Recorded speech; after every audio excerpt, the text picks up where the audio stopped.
피처폰과 스마트폰 차이인 거거든요. 물론 안전성 테스트나 엄청난 노이즈가 있지만 자율주행차를 쓴 사람은 너무나 편리하기 때문에 자율주행차는 전기차 아니고서는 구현할 수가 없기 때문에 전기차를 폭풍 성장시킬 거라고 봅니다. 전기차 분기당 20% 성장하는 게 달성 못할 마의 벽은 아니라고 봅니다. 네, 안녕하세요. 김지훈의 훈훈한 주식 유튜브 채널 운영하고 있고 지금 오프라인으로 강연 사업도 하고 있고 빌리언스 캠퍼스라는 유료 구독 모델을 하고 있습니다. 네. 그리고 떠먹여주는 TV에 지금 나오고 있는데 최대한 새로운 업종이랑 그리고 그때그때 시의적절한 투자 아이디어를 드리려고 혼신의 힘을 다하고 있습니다. 감사합니다. 2차 전지주 주가 상승률 현황과 업황은 어떤가요? 지수가 이렇게 좋고 반도체가 날아가는데 유일하게 못 가는 업종이 2차 전지인데 2차 전지 말씀하시는 분이 점점 이제 말을 아끼고 안 하셔가지고 2차 전지 관련돼서 욕은 저도 진짜 너무 많이 먹고 있는데 그럼에도 불구하고 2차 전지 업황에 대해서 말씀은 워낙 2차 전지 갖고 계신 분들이 많아서 말씀드리겠습니다. 일단 평균 지수 현황을 보시면 코스피가 지난 금요일 기준으로 51% 상승했는데 2차 전지는 약 10% 정도입니다. 너무나 부진한 현황을 나타내주고 있고요. 2차 전지 주가 상승 중에 유일하게 주가가 많이 올라가는 종목들은 반도체를 같이 하는 솔브레인, 한솔케미칼 요 정도입니다. 그나마 2차 전지 단에서 포스코 퓨처엠이 오늘 8% 넘게 저희가 월요일날 찍고 있는데 급등 나오면서 두 자릿수 수익률을 기록하고 있고요. LG화학이 15% 정도 두 자릿수 수익률을 나타내고 있습니다. 그 외에는 LG엔솔도 부진하고 포스코홀딩스도 부진하고 근데 다행히 포스코홀딩스 오늘 보니까 좀 주가가 올라가더라고요. 그런데 여전히 좀 어려운 국면은 분명한 것 같습니다. 왜냐하면 우리 2차 전지 업체들은 유럽보다 미국에 대한 기대감이 큰데 미국에서 아무래도 보조금 폐지된 거? 그거에 대한 보조금 폐지된 거에 대한 어떤 판매량이 줄어드는 거? 그거를 좀 굉장히 좀 큰 리스크로 보는 것 같아요. 기관 투자자도 그런 것 같고 사실은 LG엔솔도 그렇고 삼성 SDI도 그렇고 유럽 포지셔닝이 50% 가까이 되거든요. LG엔솔이 지금 47%? 그러니까 거의 50% 되죠. 그러니까 유럽이 많이 회복이 되면 2차 전지 업종 당연히 좋아져야 되는데 그 유럽조차도 BYD나 CATL이 계속 점유율을 뺏기고 있으니까 그거에 대한 부담감이 있는 것 같고 2차 전지가 최근에 미국 전기차 판매 현황이 YOY 전년 대비로도 35% 성장이 나왔고 전월 대비로는 강보합 정도 나왔습니다. 보조금 폐지됐는데 전년 대비 35% 성장한 거면 굉장히 선방한 거 아니냐. 9월달 가장 최신 데이터니까 8월달에는 오히려 20%도 성장률이 안 나왔습니다. 17%인가 나왔어요. 근데 계속 그 얘기를 하죠. 이제 보조금 폐지 전에 보조금 못 받으니까 선주문 효과가 있다. 그래서 10월달 판매량이 제일 중요하다. 그래서 사실은 저도 10월달이 더 중요할 거라고 봅니다. 9월달 판매가 사실 큰 의미는 없어 보이고. 그리고 중요한 거 매출 증가율을 15% 이상 잡았는데 평균 컨센이 그 정도는 만족할 거로 보여요. 사실은. 근데 매출 증가율보다 걱정되는 건 이익인데 내년에 만약에 미국 전기차 판매가 보조금 꺾여도 10% 이상 성장이 나오고 유럽에서 30% 성장률을 유지하면 영업이익이 어느 정도 개선될 거냐. 시장에서 컨센 잡아놓은 거는 평균값이 영업이익 70% 이상 개선될 거라고 보는데 70% 못 되는 거 아니야. 그 노이즈가 너무 있는 거죠. 근데 모르겠어요. 지금 양극재 업체를 보면 리튬 판가가 올라오고 있잖아요. 그리고 양극재 업체들이 재고 쌓아놓은 게 재고 환입 효과가 있거든요. 그리고 에코프로비움 같은 경우는 인도네시아 니켈 강산에서 직접 조달해서 밸류체인 수직 계열화 때문에 또 원재료비를 깎는 효과도 있고. 그런데 고객사가 회복이 되는지 여부가 중요하니까 결국은 삼성 SDI, LG엔솔, SK는 출하량이 늘어나야 되거든요. 근데 그거는 영업이익을 70% 이상 개선될까? 그러면 실제로 분기별로 최소한 20% 이상 성장은 나와야 되는데 근데 시장에서 보는 거는 분기별로 실적 성장하는 건 10% 정도밖에 안 될 거다. 그러니까 기대치 20%랑 분기 기준입니다. 분기 기대치 20% 성장해야지 곱하기 4하면 80% 70% 나오는 건데 분기 10%밖에 성장 못 한다는 거 실질적으로는 미국 때문에. 그래서 결론적으로는 보조금 폐지 이후에 미국 시장에서 중저가 전기차가 잘 팔리고 미국 시장에서 국내 LG엔솔과 삼성 SDI랑 SK운이 아직까지는 전기차 포지션이 워낙 크니까 전기차에서 사실은 지금 기존의 70에서 75% 점유율을 유지하면서 미국 시장에서 그러니까 LG엔솔과 삼성 SDI가 SK운이 최소한 지금의 점유율을 유지하면서 오히려 점유율이 올라가는 그림이 나와야 된다는 거고요. 두 번째는 자율주행차가 구글 웨이모랑 테슬라가 치열하게 경쟁하는 거가 속도가 더 빨라지면 충분히 가능성이 있습니다. 왜냐면 피처폰과 스마트폰 차이인 거거든요. 자율주행차를 쓴 사람은 물론 자율주행에 대한 안전성 테스트나 자율주행에 대한 엄청난 노이즈가 있지만 너무나 편리하기 때문에 실제로 미국에 가보면 우리나라도 지금 자율주행 차들 테스트 버전이 돌아다니거든요. 전 봤거든요. 이게 생각보다 속도가 빨라지면 자율주행차는 전기차 아니고서는 구현할 수가 없기 때문에 자율주행차 속도가 빨라지면 전기차 구매 보조금 폐지 여부와 무관하게 전기차를 폭풍 성장시킬 거라고 봅니다. 물론 시간은 걸리겠지만. 두 번째는 매력적인 중저가 전기차가 쏟아져 나오고 있는데 훨씬 더 그 부분을 소비자들이 긍정적으로 인식해서 중저가 그 전기차에 대한 선호도가 올라가면 전기차 분기당 20% 성장하는 게 막 진짜 달성 못할 뭐 마의 벽은 아니라고 봅니다. 그래서 10월달 데이터가 너무 중요하고요. 세 번째는 연비 규제, CO2 때문에 연비 규제를 충족하기 위해서 전기차를 많이 팔아야 돼요. 그건 분명합니다. 그리고 유럽에서도 월별 데이터는 다르지만 아직까지 LG 엔솔과 SK온과 삼성 SDI가 점유율이 1, 2%는 왔다 갔다 하지만 그렇게 큰 폭으로 깨지지 않고 있어요. 얼마 전에 CATL이 스페인 공장에 대규모 엔지니어를 20명 이상을 급파했는데 자체적으로 CATL에 어떤 기술적인 문제가 있을 수도 있고 CATL이 유럽에서 공장 지어서 스페인에서 공장 지어서 수율이 나오는 문제, 그게 제동이 걸릴 수도 있는 거예요. BYD는 유럽에 공장 없으니까 이제 막 공장 새로 막 지으려고 하고 있고. 그러니까 국내 3사가 셀 3사가 유럽에서 점유율이 여러 가지 노이즈는 있지만 생각보다는 그렇게 크게 빠지진 않는다. 물론 셀 3사의 매출 성장이 뒷받침돼야지 양극재나 음극재나 전해액 업체나 이런 업체들이 이익 성장이 70% 이상 나와야 되는데 이익 성장 70% 나오려면 분기당 20%의 성장은 나와야 된다. 근데 지금 냉정하게 업계에서 보는 현실적인 거는 10에서 15%니까 내년에 한 번 더 EPS 주당 순이익이 하향 조정되는 흐름은 한 번 더 보여주지 않을까. 근데 그 하향 조정되는 흐름까지도 지금 주가에 반영된 거 아닌가. 그런 의견이 저는 좀 더 합리적이라고 보고 있고요. 미국에서 선주문 효과 막 얘기하지만 그래도 YOY 전년 대비 30% 이상 성장 나왔다는 거는 전기차 쪽에서 나름 굉장히 선방하고 있다고 보고 있고요. ESS 관련돼서 굉장히 고무적인 거는 미국에서 LG 엔솔이 ESS 점유율 2등까지 올라올 것으로 보고 있어요. 지금 연평균 40%씩 성장하고 있는데 올해 48.7 기가와트, 내년에 40, 27년에 54, 28년에 68.3, 29년에 79.7이고요. ESS 투자세액 공제를 2033년까지 태양광하고는 다르게 기본 30% 최대 50% 유지되고요. ESS 관련돼서 미국의 신규 발전 설비 중에 비중이 지속적으로 확대되고 있습니다. 그러니까 원전이 너무 먼 미래니까 원전 중에 복합 화력 발전, 그러니까 LNG하고 풍력 태양광 할 건데 풍력 태양광은 무조건 세트로 ESS가 가야 되고 중국의 BYD랑 CATL이 미국 시장에서 ESS를 어마어마하게 차지했는데 그걸 지금 LG 엔솔이 야금야금 다 뺏고 있고요. 삼성 SDI랑 SK온도 후발주자로 LG 엔솔 다음으로 지금 하고 있어요.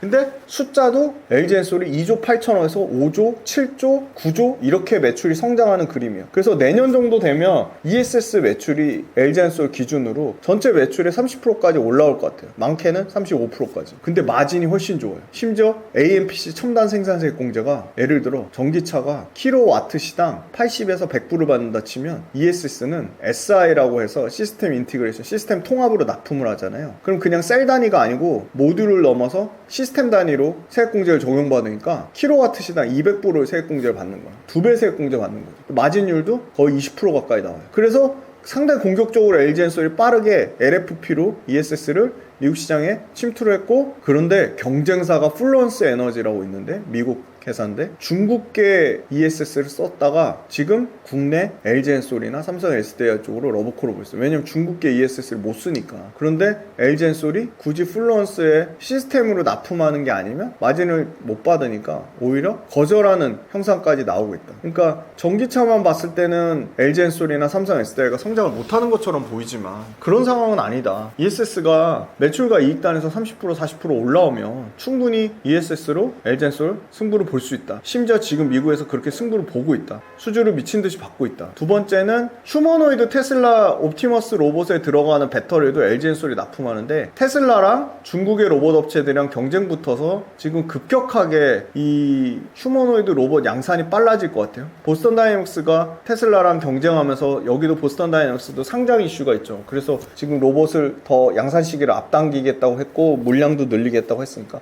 그럼 그 로봇에 들어가는 배터리를 어디가 만들 거냐? 중국 업체가 아니라 국내 LG 엔솔이 가장 탑티어거든. 이미 옵티머스에 납품한 이력이 있고, 물론 그게 샘플 테스트용일 수도 있지만, 그 옵티머스의 상용 시기가 빨라지면 그 옵티머스에 들어가는 어마어마한 배터리를 LG 엔솔이 상당 부분 담당하게 되면 테슬라가 자체적으로 다 배터리, 테슬라 물론 배터리 만들지만 못하는 거죠. 그게 규모의 경제 때문에 LG 엔솔에 맡기는 게 훨씬 더 효과가 있다고 하면 LG 엔솔에 맡길 겁니다. 유럽에서 파는 테슬라 늘어나면 유럽에 들어가는 독일의 메가 팩토리에 들어간 테슬라 그 배터리는 LG 엔솔 거로 쓰거든요. 중국 공장에 들어가는 테슬라 중국 상하이 메가 팩토리도 LG 엔솔 거 쓰니까 그 배터리는 유럽 테슬라 물량이 회복이 되면 LG 엔솔 실적이 좋아지는 거죠. 근데 지금 테슬라가 유럽에서 판매량이 회복된대요. 신모델이 나와서, 저가 모델이 나와서, 그리고 페이스리프트 버전이 나와가지고. 그래서 결론적으로는 LG 엔솔이 확 치고 나가야지 2차전지 업체들이 치고 나갈 텐데 워낙 부정적인 이슈만 포커스가 돼 있고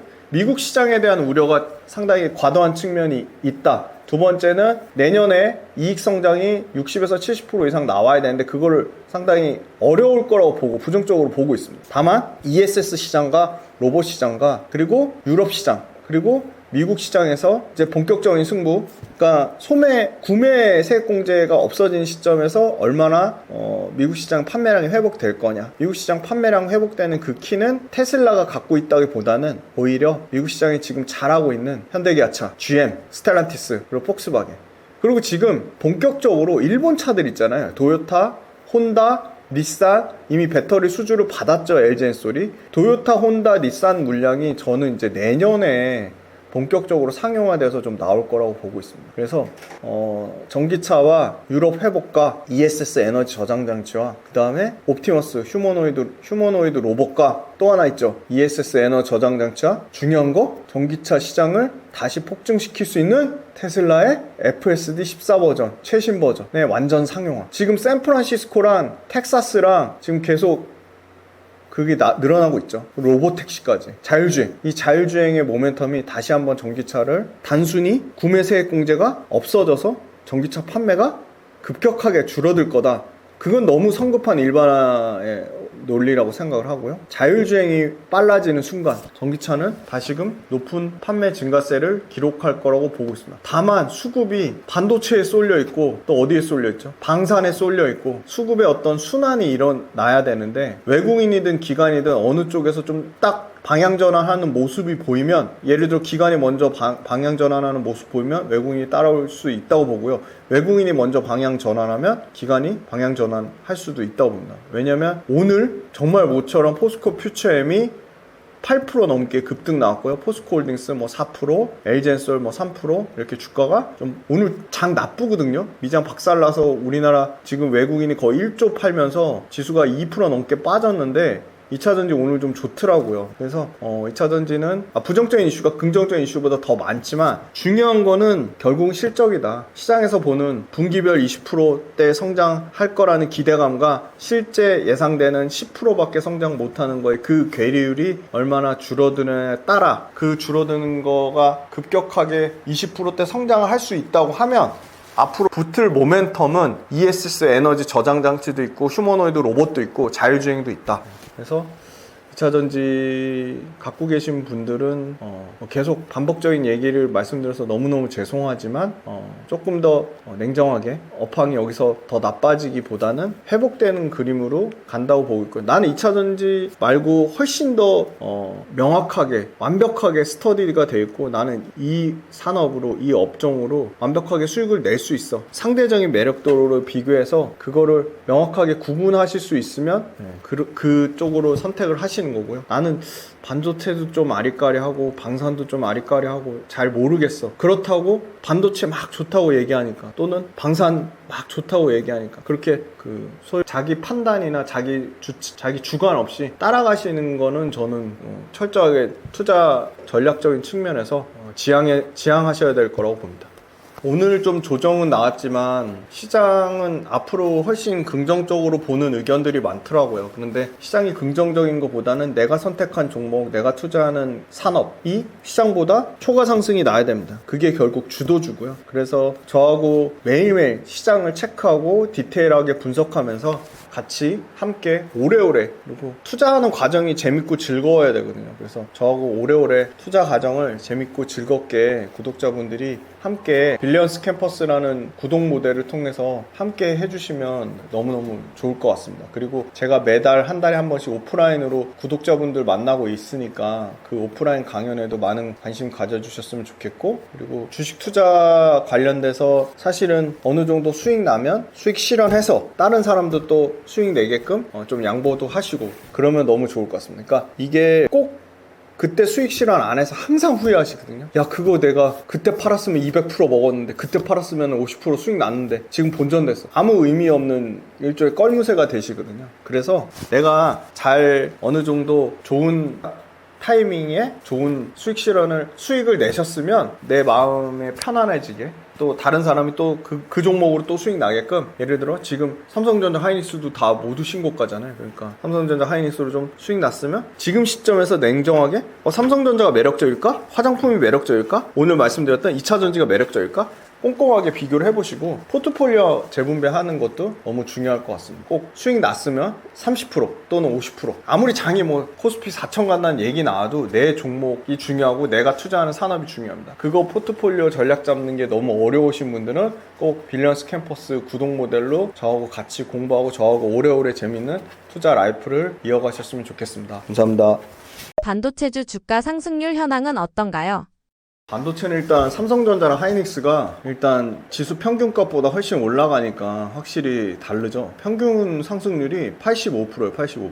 예. 코스피가 연초 대비 이제 50% 넘게 올랐죠. 평균 85% 반도체 올랐고요. 최고점에서 19% 빠졌습니다. 근데 오늘 주가 빠지는데, 오늘 월요일인데 10월 13일 삼성전자 하이닉스 주가 빠진 거 지금 오후에 다 회복이 되고 있어요. 그만큼 엄청나게 세고요. 지금 삼성전자가 평균이 한 85%고요. 소재 부품 장비단에서 100% 넘게 상승 나오는 거 지금 10종목 넘고요. 일단 삼성전자가 77%입니다. 77%. 요거 오늘 한 3% 빠져서 한 74% 정도 될 것 같고요. 하이닉스가 149%예요. 연초 1월달 대비. 요것도 빠져서 한 145%. 근데 삼성전자 하이닉스 오전에 5% 넘게 빠지다가 3% 안짝으로 지금 다 회복이 되고 있습니다. 미국 지금 나스닥 주말에 박살 났는데 그거 치고는 굉장히 잘 버티고 있어요. 보니까 안타깝게도 외국인은 좀 차익 실현을 하고요. 7,000원 넘게 팔고 있고, 개인이 지금 약간 추석 때 팔았다가 소외된 물량들이 개인 투자자들이 지금 좀 사주는 것 같아요. 굉장히 부진했던 한미 반도체도 지금 거의 연초 대비 40% 올라오고 있고요. 이수페타시스 177%, 그 다음에 원익 IPS, 아주 삼성전자 핵심 밸류 체인이죠. 161%, 삼성전자 역시 핵심 밸류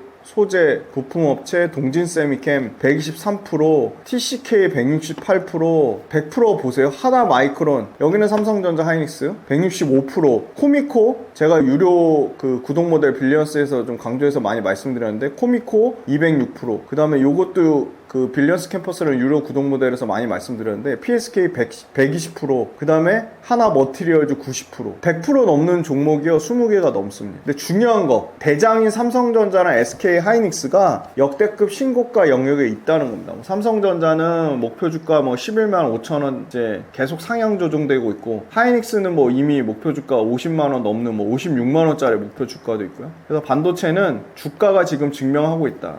삼성전자 하이닉스가 굳건한 투탑.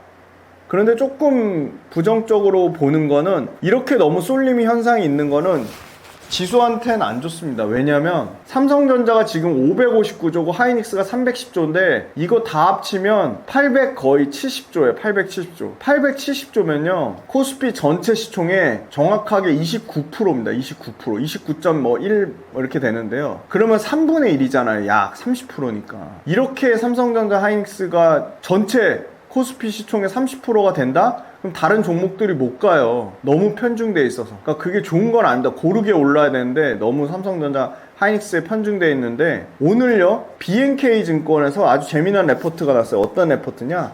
이제 반도체 트레이딩 그냥 사놓고 묻어두는 영역이 아니라 트레이딩의 영역이다. 그런 레포트까지 나왔어요. 그러니까 반도체 생각보다 불안불안하다. 또 반도체 주가 많이 올라오니까 와 반도체 미친 듯이 사야지 이렇게 뒤따라갈 자리는 아니라는 겁니다. 기존에 갖고 계신 분들은 팔 이유는 없지만 못 사서 불안하신 분들이 반도체 하고 허겁지겁 삼성전자 77% 오른 마당에 하이닉스 149% 오른 마당에 따라간다? 그러면 소위 말해서 물릴 가능성이 좀 높다. 그래서 지금 주가 상황은 너무 좋은 상황인데 너무 편중돼 있다. 아니 코스피 시총에서 삼성전자 하이닉스가 30% 정도 비중 차지했을 때 과거의 통계치를 보면요 꼭 그렇게 삼성전자 하이닉스 비중이 높았을 때는요 지수가 꼭 조정을 받았습니다. 그래서 저는 삼성전자 하이닉스가 좋다면 이 반도체 소부장단에서 안 오른 기업들 근데 안 올랐는데 고객사가 삼성전자 하이닉스만 고객사로 갖고 있는 게 아니라 예를 들어 삼성전자 하이닉스 말고 글로벌 빅테크를 갖고 있는 고객사 또는 글로벌 통신 네트워크를 탑티어 글로벌 통신 네트워크를 갖고 있는 고객사 아니면 글로벌 파운드리 회사랑 글로벌 파운드리를 해봤자 삼성전자 빼면 TSMC밖에 없잖아요. 그런 회사들 글로벌 종합반도체 업체 삼성전자 하이닉스 빼면 마이크론밖에 없죠. 그런 회사들 자 한미반도체가 예를 들어 하이닉스 물량을 급격하게 줄이고 마이크론 물량 확 늘렸어요. 마이크론 비중이 이제 하이닉스를 넘어섰습니다. 그러니까 주가 박살났다가 다시 회복되고 있어요. 저는 한미반도체를 한 번도 좋게 얘기한 적이 없었는데 최근에는 한미반도체 관심이 엄청 생겼어요. 하이닉스 때문이 아니라 마이크론 때문에. 저는 HPSP를 좋아하는데 삼성전자 때문에 HPSP를 좋아하는 게 아니고요. HPSP가 TSMC를 고객사로 갖고 있기 때문에 좋아합니다. 또 볼까요? 코미코라는 회사가 있어요. 빌리언스 캠퍼스라는 유료 구독 모델에서 계속 강조해서 말씀드렸던 종목인데 200% 넘게 수익 났죠. 200% 넘게 상승했죠. 왜 이 회사가 삼성전자만 고객사로 갖고 있으면 이렇게 다른 회사들보다 이렇게 월등히 올라갈 수 있었을까요? 물론 후공정 쪽에 세정이 중요해지면서 세정 장비를 납품할 수 있는 몇 안 되는 탑티어 업체라서 그런 측면도 있지만 저는 코미코의 고객사 중에 TSMC가 있다. 그럼 굉장히 큰 것 같아요. 이수페타시스를 엄청 좋아하는데요. 이것도 빌리언스 캠퍼스라는 유료 구독 모델에서 계속 연초부터 많이 말씀드렸는데 제 유튜브에서도 소개해드렸어요. 김지윤의 훈훈한 주식 유튜브 채널 구독 좀 많이 부탁드리겠습니다. 이수페타시스가 왜 이렇게 올랐냐? 이수페타시스는요 엔비디아도 직접 고객사로 갖고 있어요. 그리고 구글도 알파벳도 직접 고객사로 갖고 있어요. 아마존, 메타, 심지어 이제 테슬라까지 이수페타시스 기판을 쓰려고 하고 있습니다. 자, 여기 빠졌는데 삼성전기가 있습니다. 삼성전기 소리 소문 없이 역대급 신고가에 77% 올랐어요. 연초 대비. 왜 그렇게 올랐을까요? 삼성전기는 삼성전자가 최대 주주입니다. 삼성전기가 왜 그렇게 올랐나요? 삼성전자만 보고 올랐을까요? 아닙니다. 삼성전기는 자동차 전장 쪽은요 중국의 BYD를 고객사로 갖고 있어요. BYD 전기차 업황 안 좋아도 지금 BYD는 유럽에서 엄청 잘 팔리죠. 미국은 못 팔리지만 유럽에서 엄청 잘 팔리죠. 삼성전기는 삼성전자 통해서 어디에 납품하냐? 테슬라에 납품합니다. 그리고 삼성전기의 기판은 엔비디아는 아직 못 들어갔어요. 구글 들어갔어요. 아마존 들어갔어요. AMD 들어갔어요. 빅테크들이 줄줄이 들어가고 있습니다. 곧 엔비디아 들어갈 것 같아요. 그 다음에 여기 없는 지주사 중에 두산이 있죠. 두산 왜 그렇게 주가 좋았나요? 두산전자 때문에 좋았잖아요. 두산전자 어디 납품하죠? 엔비디아 바로 납품해요. 두산전자 구글 납품해요. 두산전자 이제 메타랑 마이크로소프트 대기하고 있어요. 삼성전자 하이닉스만 밸류체인으로 갖고 있는 회사들하고 압도적으로 주가 상승률에서 이렇게 차이가 나는 이유는 빅테크 핀테크랑 직접 컨택이 되고 있거나 글로벌 파운드리, TSMC, 글로벌 종합반도체 업체, 마이크론을 고객사로 갖고 있기 때문에 주가에서 큰 차이가 나는 겁니다. 우리는 그런 업종을 투자를 해야 된다. 주가가 비싸더라도 그런 업종이 조정받을 때, 예를 들어 주성 엔지니어링이 하이닉스의 증착 식각 장비를 납품하는 회사인데 철저하게 소외됐어요. 왜? 하이닉스 매출 비중이 집중돼 있어서 삼성전자 밸류체인보다 더 소외됐습니다. 그런데 하이닉스 앞으로 매출 좋아지니까 전공정단에서도 회복이 되겠죠. 그러면 소외된 하이닉스 밸류체인을 투자할 거냐, 삼성전자 하이닉스 밸류체인 갖고 있으면서 비싸지만 글로벌 빅테크 업체로 직접 납품하는 회사를 투자할 거냐, 저는 후자가 더 효율적인 선택이라고 봅니다. 반도체주 수급 현황은 어떤가요? 삼성전자가 지금 외국인이 9월 달부터 딱 이 거래일을 제외하고, 근데 이거 보세요. 사는 7,300억, 1조 5,900억. 가장 마지막에 이제 금요일 날 10월 10일 날 5,500억, 5,800억. 그죠? 그런데 판 거는 88억, 23억, 230억. 그러니까 그냥 한 달 내내 삼성전자 사고 있다 보시면 돼요. 6조 7천억 샀고요. 연초 대비. 기간에서 1조 3천억 샀습니다. 이 6조 7천억 중에 최근 한 달 동안에 산 것만 3조가 넘습니다. 3조. 기간은 투신이 사고 있고요. 연기금과 사모펀드가 사고 있어요. 수급이 굉장히 좋다. 너무 쏠려 있다. 하이닉스 볼게요. 네, 하이닉스 보겠습니다. 하이닉스 다르죠? 외국인 사긴 사는데 삼성전자만큼은 안 사요. 대신에 연초에는 하이닉스를 훨씬 많이 샀어요. 8, 90, 3개월 동안 삼성전자 몰빵하는 동안 외국인이 하이닉스는 샀다 팔았다 하고 있어요. 그렇지만 연초 대비는 3조 5천억 샀고요. 기간 안 사요. 하이닉스 2,400억. 그런데 최근에 40만원 가까이 되니까 사모펀드에서 들어오고 있습니다. 기타 법인에서도 들어오고 있어요. 요 기타 법인 뭐라고 말씀드렸죠? 현대자동차가 삼성전자 주식을 사면 기타 법인입니다. 거꾸로 삼성전자가 SK 하이닉스를 사면 그것도 기타 법인이고요. 생각보다 삼성전자 하이닉스 둘 다 막 많이 사는 것 같지만 삼성전자를 압도적으로 더 많이 사고 있구나. 그 다음에 시총 가장 큰 게 한미반도체인데요. 한미반도체도 주구장창 팔다가 외국인이 최근에 수급이 좀 들어왔어요. 오늘도 오르더라고요. 오늘 13일 저희 월요일날 찍고 있는데 삼성전자 하이닉스 오전장에 5% 빠질 때 한미반도체는 올랐어요. 오늘 7% 급등 나왔는데 기관 쪽에서 좀 사고 있습니다. 투신이 지금 6일 연속 순매수하고 있고요. 외국인과 사모펀드도 사고 있다. 이런 건 봐야 되죠. 왜냐? 저는 한미반도체를 하이닉스 때문에 보는 게 아니라 마이크론 때문에 본다고 말씀드렸어요. 왜 마이크론 때문에 본다고 말씀드렸냐면 앞으로 하이닉스는 HBM의 점유율을 삼성전자 마이크론한테 뺏길 일만 남아있고요. 하이닉스가 계속 1위 수성을 하겠지만 예전처럼 HBM의 60%, 70% 점유율을 계속 유지할 수 있을까요? 엊그제 발표 났잖아요. 삼성전자 엔비디아 HBM3 12단 퀄 테스트 통과됐어요. 뭐 그 물량 갖고 야 그래봤자 월에 이제 10,000장, 15,000장? 초도 물량 납품하는 정도 아니냐? 엔비디아 입장에서는요, 삼성전자랑 하이닉스 경쟁시켜서 계속 가격 깎으려고 할 거예요. 하이닉스한테 계속 마진을 HBM 마진이요 55% 60%예요. 그렇게 주면서 단일 벤더로 하이닉스한테 몰빵 줄 수가 없어요. 그러면 엔비디아는 엔비디아 이익을 깎아먹는 건데 엔비디아 바보가 아닌 이상 그렇게 할 이유가 없죠. 상식적으로 계속 경쟁 붙일 겁니다. 마이크론 마찬가지입니다. 제가 삼성전기를 가져왔어요. 외국인이요? 삼성전자 똑같아요. 이 거래일을 제외하고 미친 듯이 사고 있습니다. 근데 외국인 기관 수급이 안 붙었는데 연기금 수급이 붙었어요. 재밌죠? 삼성전기 역대급 신고가 영역입니다. 이수페타시스, 제가 유료로 구독 모델 하는 빌리언스에서 계속 말씀드리는 종목 중에 하나인데 한미반도체 봤고요. 네, 이수페타시스가 밑에 있나 보네요. 그러면 먼저 다른 종목부터 볼게요. 아이고, 삼성전자 밸류체인 중에 장비, 전공정 장비 업체 중에 원익 IPS라고 있어요. 여기도 신고가입니다. 여기는 보니까 기관이 사고 외국인이 뒤따라서 하는 모습이에요. 근데 골고루 사요. 기관 쪽에서 보험, 투신, 연기금, 사모펀드 골고루 삽니다. 최근에 수급이 붙었어요. 물론 여기도 신고가 영역입니다. 진짜 IR에 비협조적인 정보를 얻기가 너무 힘든 레포트도 없어요. 그래서 저한테도 개인적으로 동진세미캠 다뤄달라고 얘기하시는 분들 많은데 자료가 없어서 못 다뤄드려요. 제가 구해지는 대로 말씀드려볼게요. 최대한. 여기는 외국인 안 사는데 기관이 미친듯이 삽니다. 보험도 사고 투신도 사고 연기금, 사모펀드 삽니다. 기관이 쫙 땡겼어요.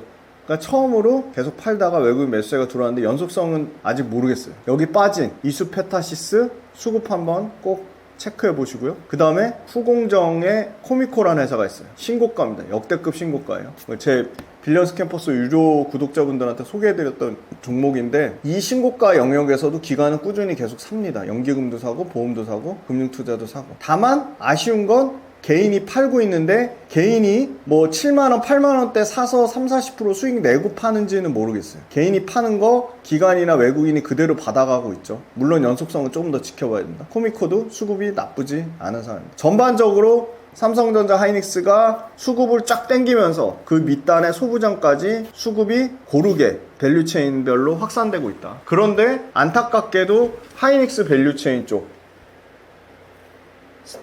굉장히 좀 차별화되게 소외되고 있다. 주성 엔지니어링이란 굉장히 탄탄한 밸류체인이 있는데 소외되고 있고, 똑같은 하이닉스 밸류체인인데요, PSK라는 회사가 있어요. 이것도 빌리언스 캠퍼스라는 유료 구독 모델에서 소개해드렸던 회사인데, 이 회사는 경쟁사가 미국에 못 들어가요. 도태되는 거죠, 미국 시장에서. 그러니까 이 드라이 스트립이란 장비, 그러니까 에칭 장비죠.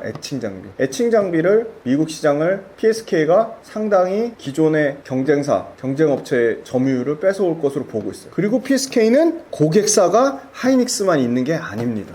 글로벌 에칭 장비 점유율 15에서 20%로 1등이에요. 글로벌 1등입니다. 에칭. 드라이 스트립에서 1등이에요. 그러니까 이런 회사들은 하이닉스 밸류체인이지만 주가에 어마어마한 차이가, 퍼포먼스의 차이가 나는 겁니다. 디테일하게 공부하셔야 됩니다. 디테일. 그래서 반도체 소부장단으로도 수급이 확산세가 일어나고 있지만 이 수급의 확산세가 끊기는 시점이 아니라 어떻게 보면 삼성전자 밸류체인에 쏠려있던 수급이 조금은 이제 하이닉스나 다른 여타 후공정 패키징에 몰려있었다면 하나마이크론 같은 거 막 급등했거든요. 후공정이에요. 그럼 이 후공정에 있던 게 전공정으로 확산세가 일어나는지 보셔야 될 것 같아요. 저는 확산세가 일어날 거라고 봅니다. 왜냐하면 전공정 업체 원익 아이패스가 스타트를 끊었어요. 그러면 이오테크닉스, 유진테크 어마어마하게 많죠.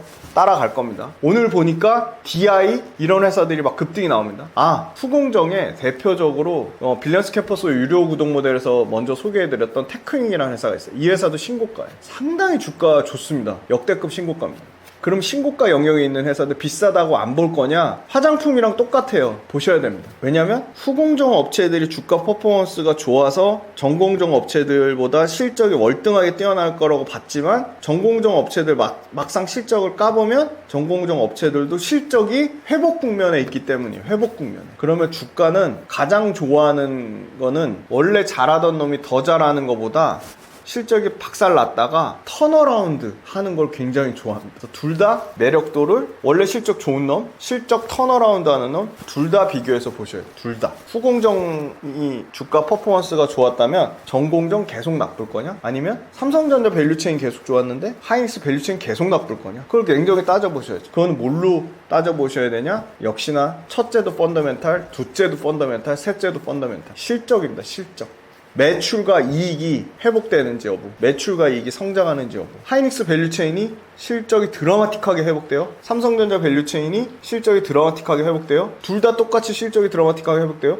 근데 삼성전자 밸류체인은 전공정 쪽이 주가가 좋네, 하이닉스 밸류체인은 후공정 쪽이 더 좋네. 그 디테일의 차이를 아셔야 됩니다. 디테일의 차이. 근데 그거보다 전 더 중요한 거, 삼성전자 밸류체인이면서 마이크론을 고객사로 갖고 있는 회사, 삼성전자 밸류체인이면서 TSMC를 고객사로 갖고 있는 회사, 하이닉스 밸류체인인데 엔비디아에 직접 납품하는 회사, 하이닉스 밸류체인인데 빅테크, 아마존, 메타, 구글, 마이크로소프트를 고객사로 갖고 있는 회사. 그러면 실적 턴어라운드도 중요하지만 글로벌 고객사를 다변화한 회사가 전 훨씬 밸류에이션에 더 프리미엄이나 할증을 받을 것이라고 보고 있습니다. 왜냐하면 그거는 지금까지의 주가 흐름이 증명을 했기 때문입니다. 그래서 고객사가 어딘지, 실적 턴어라운드가 되는데 실적 턴어라운드의 증가폭이 얼마나 가파른지, 세 번째 전공정인지 후공정인지 대체제가 있는지, 그거를 확인해 보시면 투자의 소부장 어려운데 옥석 가리기를 충분히 구독자분들이 하실 수 있을 거라고 봅니다. 정 어렵다.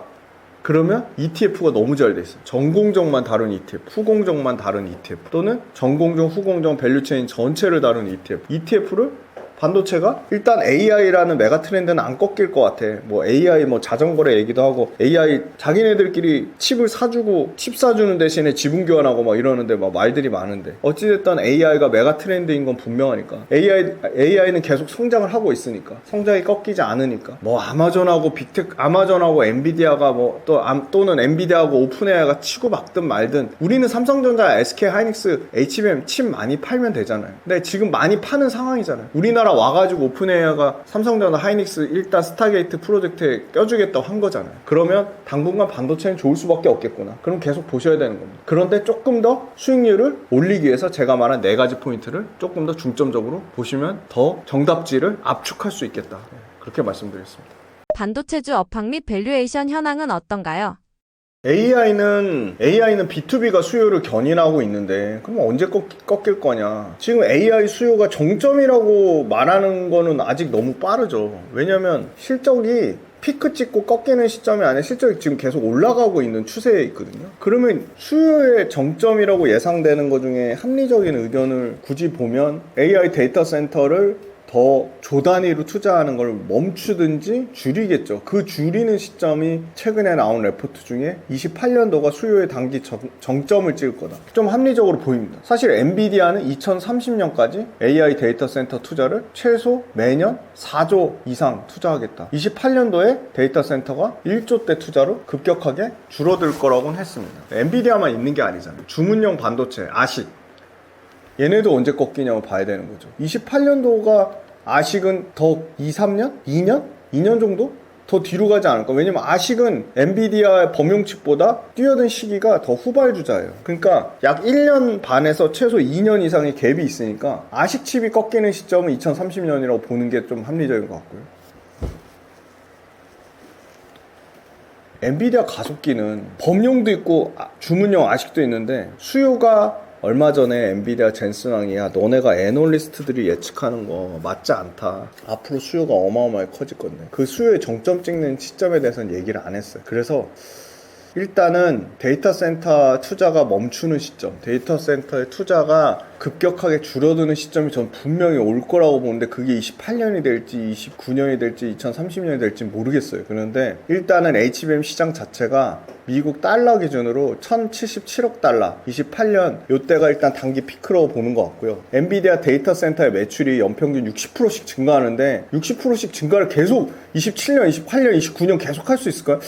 그거 쉽지 않을 것 같아요. 그럼 그게 줄어드는 시점이 있겠죠? 그게 언제가 될 거예요? 그거 모르겠어요. 그리고 HBM 시장에서 엔비디아가 차지하는 비중 75%인데 이 75%가 언제 줄어들 거냐? 그건 당장 내년부터 줄어들 것 같아요. 일단 메타, 아마존, 마이크로소프트, 구글 이쪽 주문형 아식 반도체가 최소한 현재 엔비디아 75% 나머지 25%인데 이게 일단 내년에 당장 5%에서 한 40%까지 올라오고요. 그리고 27년도 정도 되면 40%대에 45%에서 50% 27년에 약 한 절반, 아식 반, 28년 기준으로 엔비디아 반. 그러면 엔비디아 실적 성장률이 급격하게 떨어지겠죠. 그러면 HBM 시장에서 SK 하이닉스가 엔비디아 60% 점유율을 언제 깨질까? 일단은 내년 되면 삼성전자 마이크론이 최소한 삼성전자 마이크론 합산으로 40%는 넘을 것 같거든요. 45% 정도 될 것 같거든요. 그럼 일단 하이닉스 점유율이 55%까지 떨어지는 거고요. 그리고 하이닉스가 HBM 칩을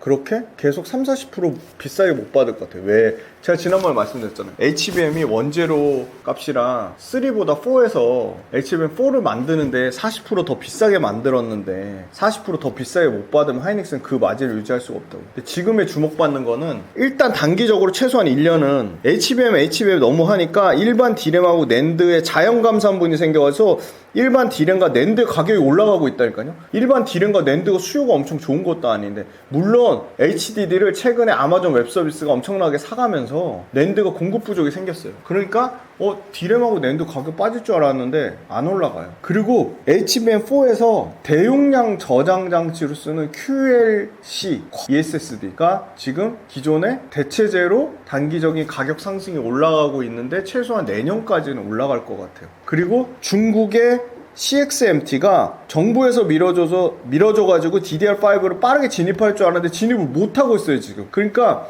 DDR5도 공급 오버될 줄 알았는데 공급 오버가 안 되고 계속 DDR5도 가격을 비싸게 팔 수 있는 거예요. 그러니까 결론적으로 얘기하면 일반 낸드나 일반 D램이 생각보다 오히려 HBM 때문에 자연 감산분이 생겼는데 중국 진입도 지연되고 하니까 DDR5랑 낸드 쪽의 공급이 타이트해져서 일반 D램과 일반 낸드가 업황이 내년까지는 좋아지는 현상이 생기고 그거에 대한 최대 수혜를 삼성전자가 받는다는 겁니다. 낸드가 D램보다 훨씬 더 업황이 나빴는데 낸드가 막 좋아진대요. 가격이 올라가고 있어요. 근데 올라가는 게 얼마 안 됐기 때문에 당분간은 지속된다는 거 보는 거고요. D램 공급 부족이 일반 D램 레거시가 올해도 부족한 현상이 생겼는데 올해보다 훨씬 내년도가 더 부족해진대요. 왜냐하면 삼성 하이닉스가 D램 캐파에서 HBM 비중이 내년에 35%까지 증가하면 일반 D램 캐파는 더 줄어드는 거예요. 왜냐면 HBM이 늘어나니까. 그래서 하이닉스가 이렇게 줄어드니까 그 틈을 삼성전자가 파고들어서 일반 D램과 낸드를 늘려야 되는데 안 늘리는 거예요. 그러니까 차세대 이제 HBM하고 HBM을 어떻게 보면 보완하기 위해서 HBF라는 개념이 생겼어요. 이게 너무 중요한 개념인데 하이 밴드위스 플래시예요. 그러니까 고대역폭 낸드라고 보시면 돼요. HBM은 고대역폭 메모리 칩이잖아요. 고대역폭 낸드 플래시가 이제 27년도부터 양산될 거예요. 그럼 그걸 어디가 제일 잘하고 있냐? 삼성전자하고 하이닉스. 그래서 일반 D램하고 일반 낸드의 재고가 완전히 정상 재고 수준까지 온 거예요. 일반 D램은 5주 미만, 낸드는 7주 미만. 그러니까 가격이 일반 D램하고 낸드가 안 떨어지는 거예요. 그러니까 일반 D램과 낸드의 최강자는 삼성전자니까 그 측면도 주가가 삼성전자 역대급 신고가를 반영하는 측면이 있는 것 같아요.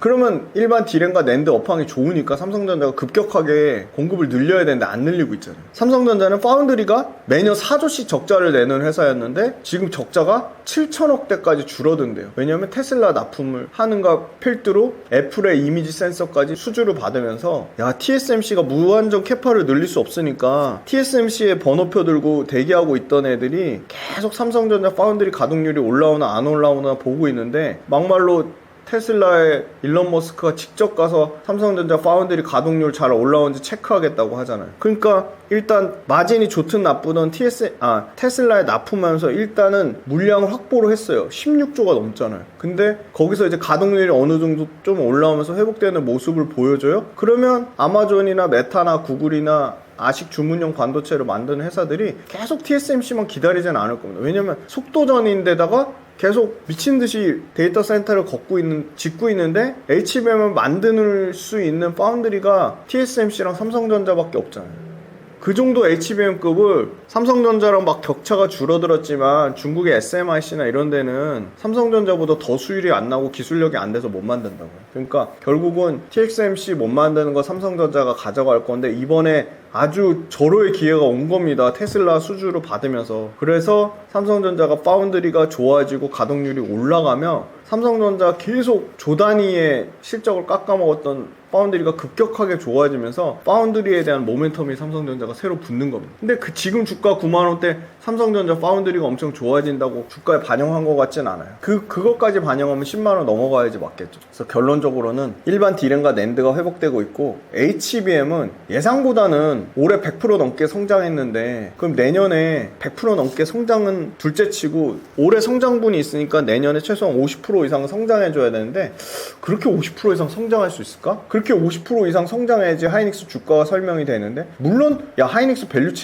밸류에이션 너무 싸잖아. 8배밖에 안 되잖아. 맞습니다. 근데 그 8배를 유지하려면 주가 올라온 만큼 실적도 계속 성장해야 되는 거죠. 하이닉스는 지금 HBM밖에 모멘텀이 없잖아요. 일반 D램과 낸드 좋아지면 하이닉스도 수혜받잖아. 맞죠? 수혜를 받지만 훨씬 더 삼성전자가 더 수혜를 받습니다. 그건 팩트니까. 그럼 삼성전자한테 밸류에이션을 더 줘야죠. 삼성전자 주가 70% 올라오는 동안 하이닉스는 148% 올라갔잖아요. 그럼 주가가 올라온 측면도 하이닉스 HBM에 대한 프리미엄을 줬는데 그 148% 올라온 게 유지되려면 HBM 프리미엄에 대한 거가 계속 점유율을 하이닉스가 계속 65% 70% 들고 있어야 되는데 그게 간당간당하다는 거예요. 그거 간당간당하기 전에 HBM 업황이 올해만큼 100% 성장을 못한다는 겁니다. 그럼 HBM 100% 성장 못하니까 일반 D램이나 낸드는 더 나쁘겠네. 그게 아니라는 겁니다. 일반 D램이나 낸드는 오히려 성장을 한다는 겁니다. 가격이 증명하고 공급 쇼티지가 증명을 한다는 겁니다. 그래서 삼성전자 하이닉스는 계속 수익률의 격차가 줄어들 거고 실적의 격차가 줄어들 겁니다. 단 하이닉스가 계속 HBM에서 엔비디아의 독점적 위치를 차지하고 엔비디아에서 HBM4도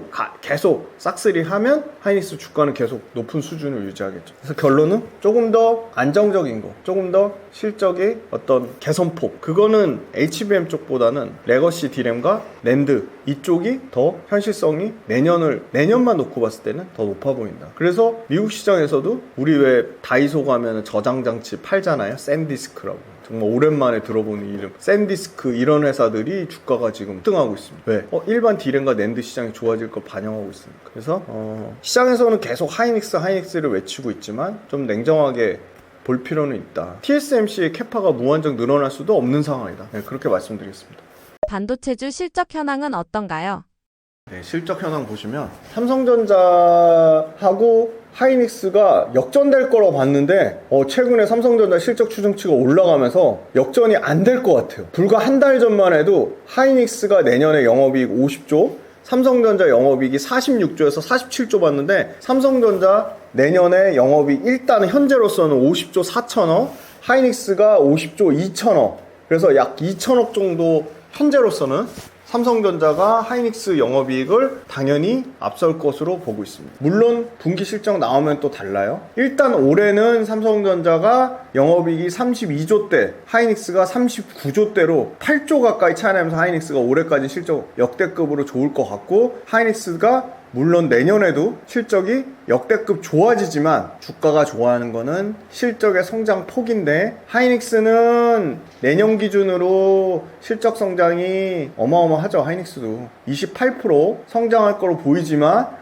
삼성전자는 내년에 예상되는 실적 성장률이 60%다. 그래서 저는 28% 성장하는 하이닉스보다 60% 실적 성장하는 삼성전자 쪽에 더 주가가 반영하지 않을까, 그렇게 보고 있고요. 매출단에서 하이닉스가 올해도 35%, 내년에도 22% 어마어마하게 성장하죠. 그런데 삼성전자는 올해 6%, 내년에 10% 성장할 거로 보는데, 일반 D램과 일반 낸드가 회복되면요, 저는 삼성전자도 내년에 매출 20% 성장 나올 수 있지 않을까, 그렇게 아주 조심스럽게 이게 추정치가 올라갈 것 같아요. 하이닉스도 HBM4에서 계속 점유율을 60%, 70%를 유지하면 20%대 나올 거고요. 만약에 HBM4에서 삼성전자 마이크론한테 점유율을 급격하게 뺏긴다, 그러면 이 하이닉스 매출 20%, 22% 이거 장담 못한다. 예, 그렇게 보고 있습니다.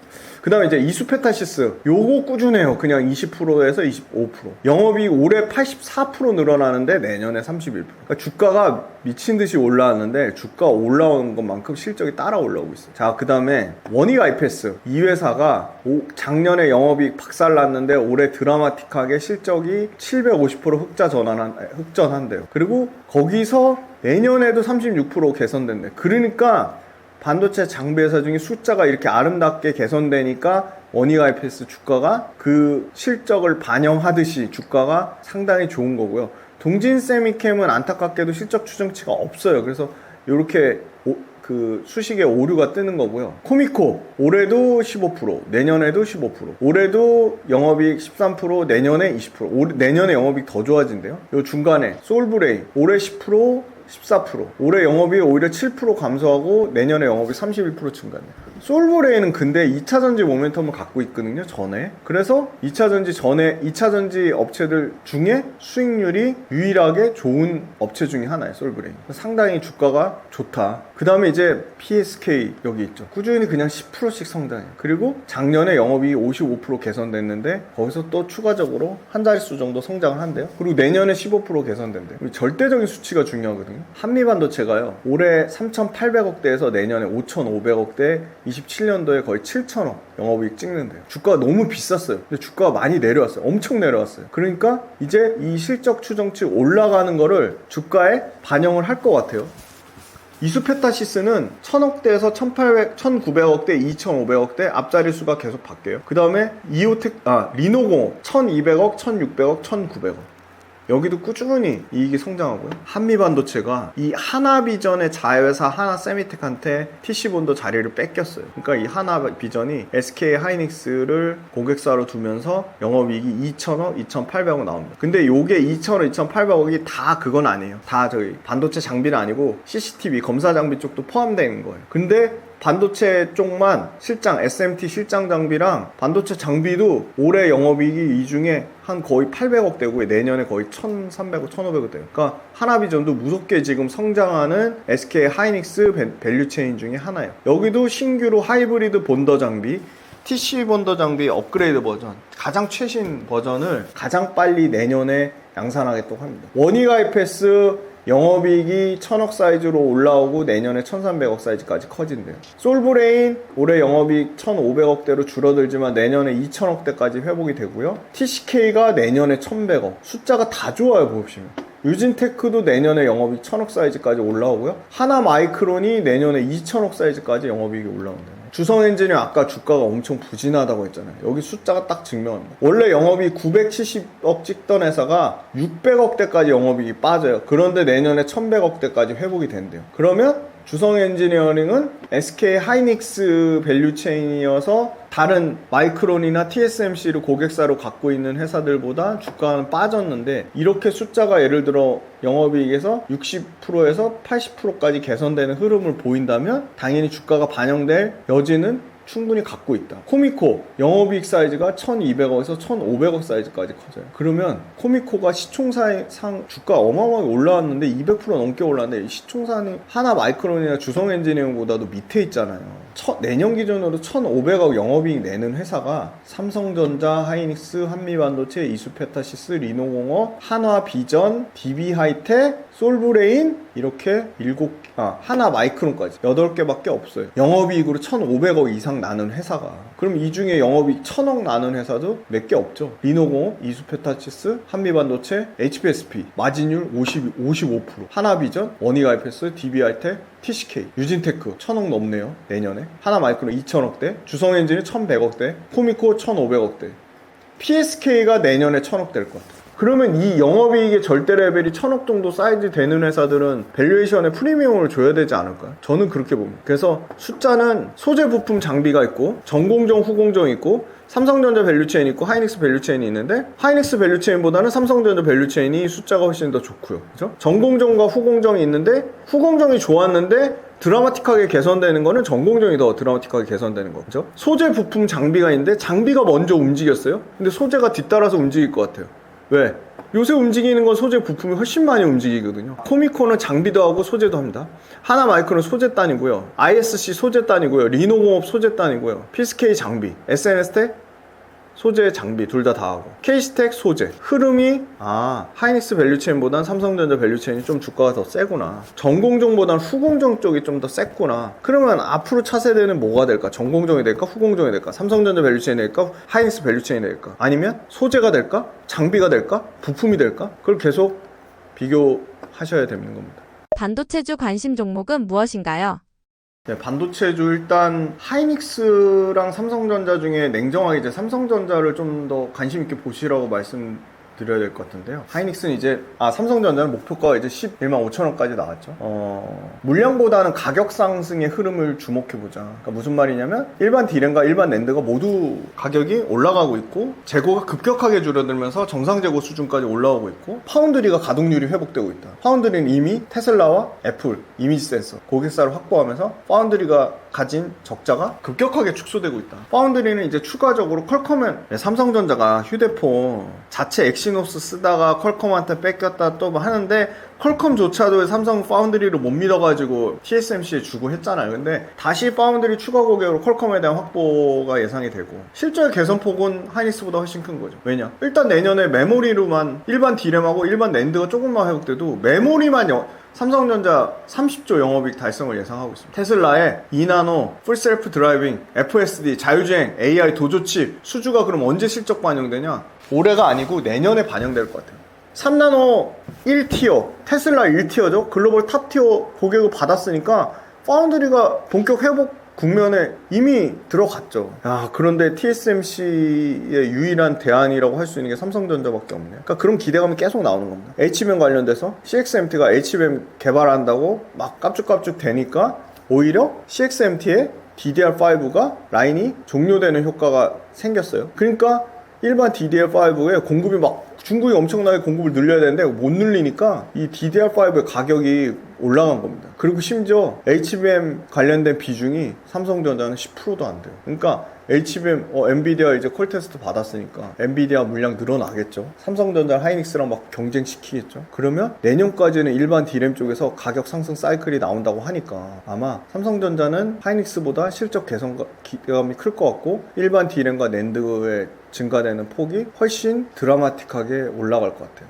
그럼 삼성전자의 또 다른 축, 휴대폰과 가전보다 휴대폰이 중요한데 잘한 것 같아요. 애플보다 빠르게, 아이폰보다 빠르게 폴더블 시장을 선점을 했습니다. 그래서 갤럭시 폴드가 생각보다 꾸준히 잘 팔리고 있습니다. 그리고 갤럭시 플립하고 폴드가 다 잘 팔리는데 이미 애플이 너무 늦었어요. 애플이 따라오려면 이미 1년 6개월의 격차가 생겼어요. 그러니까 갤럭시 폴드 물량이 줄진 않을 것 같아요. 오히려 늘어나면 늘어나죠. 그래서 휴대폰도 최소한 기본 수준만 유지하면 삼성전자가 굉장히 선방할 것 같고요. 그 다음에 이제 말씀드리고 싶은 거는 삼성 전기인데요. 삼성 전기는 이제 적층 세라믹 콘덴서라고 하는 전류를 고르게 필요한 적재 장소에 분류해준 전류의 저장댐이라고 보시면 돼요. MLCC. 그 다음에 칩에 들어가는 너무나 중요한 기판. 근데 기판 중에 기판계의 명품이라고 할 수 있는 플립칩 볼 그리드 어레이 기판. FC, BGA 기판 모두 업사이클의 초입 국면에 있습니다. AI 서버랑 전장 쪽의 비중이 커지고 있어요. 그래서 삼성전기는 AI 서버랑 전장의 매출만 2조를 목표로 세웠습니다. 2조. 그런데 엔비디아 쪽으로 계속 컨택을 하고 있어요. 왜냐? 이미 아마존 웹 서비스랑 AMD에는 납품을 했으니까. 근데 아마존 웹 서비스랑 AMD도 엔비디아 따라서 서버의 구성을 렉스케일 구조로 전환하려고 있어요. 이 렉스케일이 뭐냐? 렉스케일은요, 기존의 개별 서버 단위를 하나의 거대한 대규모 컴퓨팅 전체 토탈 유닛처럼 통으로 설계하는 방식이에요. 렉이라는 거는 이 서버, 네트워크 장비, 저장 장치를 하나의 IT 기기들을 높게 수직으로 올려놓은 한 곳에 다 모아놓은 저장 장치 서버 그리고 네트워크 장비를 하나로 일렬로 쌓아넣어서 표준화시킨 일종의 표준 보관함이라고 보시면 돼요. 그래서 왜 TV에 나오잖아요. 이렇게 서버 센터에 빽빽하게 들어가 있잖아요. 그게 렉 서버인데 렉스케일 방식인데 렉스케일 방식으로 엔비디아가 쓰니까 AMD나 아마존이나 다 그렇게 쓰겠다는 거예요. 왜냐? 그게 훨씬 더 데이터를 효과적으로 빠르게 그리고 전력 소비를 줄이는 방식이니까. 그러면 렉 전체를 이렇게 높은 전력을 공급하기 위해서 GPU의 개별 고성칩이 매우 정밀하게 분배돼야 되고 그러면 전압을 변환시켜야 돼요. 그리고 전력도 평탄화시켜야 돼요. 그 어마어마하게 많은 전압을 변환시키고 전력을 평탄화시키는 거를 초고정밀 MLCC를 써서 씁니다. 그러니까 초고정밀 MLCC가 엄청나게 필요한데 일반 서버의 13배에 해당되는 거를 AI 서버에 써야 돼. 13배. 그리고 전장이 많이 쓰인다고 했죠. 자율주행차 레벨 2 쓸 때 일반 자동차의 5배 이상을 써야 돼요. 그러니까 물량이 폭증하는 거예요. AI 서버에 들어가는 거가 MLCC를 28,000개를 써야 된대요. 자율주행에 들어가는 MLCC를 3만 개를 써야 된대요. 그러니까 물량 자체가 폭증하는 겁니다. 그런데 일본에서 무라타 그리고 우리나라의 삼성전기 말고는 이 AI 서버에 들어가는 초고정밀 MLCC를 만들 수 있는 업체가 없습니다. 그래서 AI 서버랑 전장 매출만 삼성전기가 2조 하겠다는 겁니다. 자동차는요, 아다스, 최첨단 후방 보조 시스템, 차량 보조 시스템, 그리고 전기차 파워트레인, 여기에 들어가는 것도 삼성전기가 일본의 무라타 다음으로 많이 하고 있다. 그래서 전장 쪽에 들어가는 매출이 내년 기준으로 35%, 27년 기준으로 40%까지 커지면 이게 가격이 비싸거든요. 최소 40% 이상 더 비싸요. 그런데 무라타가 45%, 삼성전기가 40%, 양대 시장을 싹쓸이하고 있어요. 그럼 이게 40%까지, 45%까지 매출이 커진다는 얘기는 마진이 최소한 27년까지 역대급으로 갱신된다는 겁니다. 그러니까 AI 서버 얘기할 때 우리는 삼성전자, 하이닉스, 반도체 소부장만 봤지만 AI 서버에 들어가는 글로벌 탑티어 무라타 당연히 주가 좋죠. 삼성전기 소리 소문 없이 신고가를 간 겁니다. 그리고 MLCC 물량만 늘어나는 게 아니라 비싼 AI 서버랑 전장용에 들어가니까 가격이 비싸집니다. 가격이 얼마나 비싸지냐? 40%에서 많게는 50%까지 비싸집니다. 그러면 조금만 팔아도 영업 마진이 좋겠죠. 그래서 저는 생각보다 삼성전기를 얘기하시는 분들이 없어요. 그래서 삼성전기가 구조적으로 좋아지고 삼성전기도 AI 서버 그리고 AI 메가 트렌드에 어떻게 보면 숨겨진 최대 수혜주다. 삼성전기 전장 고객 중에 BYD가 있습니다. BYD가 유럽에서 잘 팔잖아요? 그럼 삼성전기도 좋아지는 구조다. 그래서 전장과 AI, 빅데이터, AI, 서버 이 모든 수혜를 삼성전기가 누리고 있다. 그래서 삼성전자 하이닉스만 볼 게 아니라 삼성전기도 공부해보시면 굉장히 지금은 신고가 영역에 있지만 언제든 주가는 조정 나올 수 있다. 그래서 삼성전기도 관심 종목으로 꼭 공부해보시라 말씀드리겠습니다. 화장품주 실적 현황은 어떤가요? 네, 화장품주 실적 나쁘지 않아요. 일단 APR이 무슨 엔비디아 같이 성장해요. 올해 연간 매출 성장률이 한 95% 정도 될 것 같고요. 그 다음에 내년에도 한 40% 가까이 성장할 것 같아요.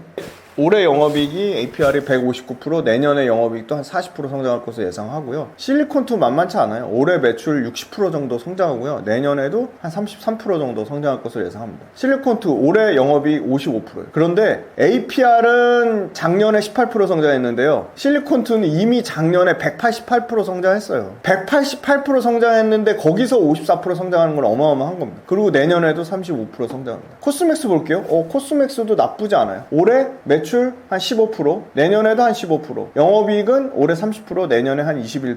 달바글로벌 여기도 만만치 않아요. 매출 70%, 영업이익 44%. 매출 70%, 내년 매출 44%, 그 다음에 올해 영업이익 105%, 내년 영업이익 53%. 그죠? VT 볼까요? VT 올해 7%, 내년에 20%. VT가 올해 매출이 성장을 하는데 작년에 46% 성장하니까 확실히 성장에 대한 기저효과, 작년에 너무 높은 성장하니까 그 성장을 뛰어넘지 못하는 그 기저효과 때문에 VT가 확실히 VT 이거 실적 피크 찍고 꺾인 거 아니야. 그래서 좀 주가가 유독 부진해요. 그죠? 근데 회복될 거라고 봅니다. 영업이익 올해 10%, 내년에 22%. 이제 내년을 봐야죠. 그 다음에 그 밑단에 있는 거 보면 유독 성장을 많이 하는 게 요 아이패밀리 SC. 요거 재밌죠? 요거 최시라 배우의 남편 김태욱, 옛날에 가수였던 김태욱이 만든 회사예요. 재미나죠? 그러니까 엔터 회사하고 연결고리가 더 쉽겠죠.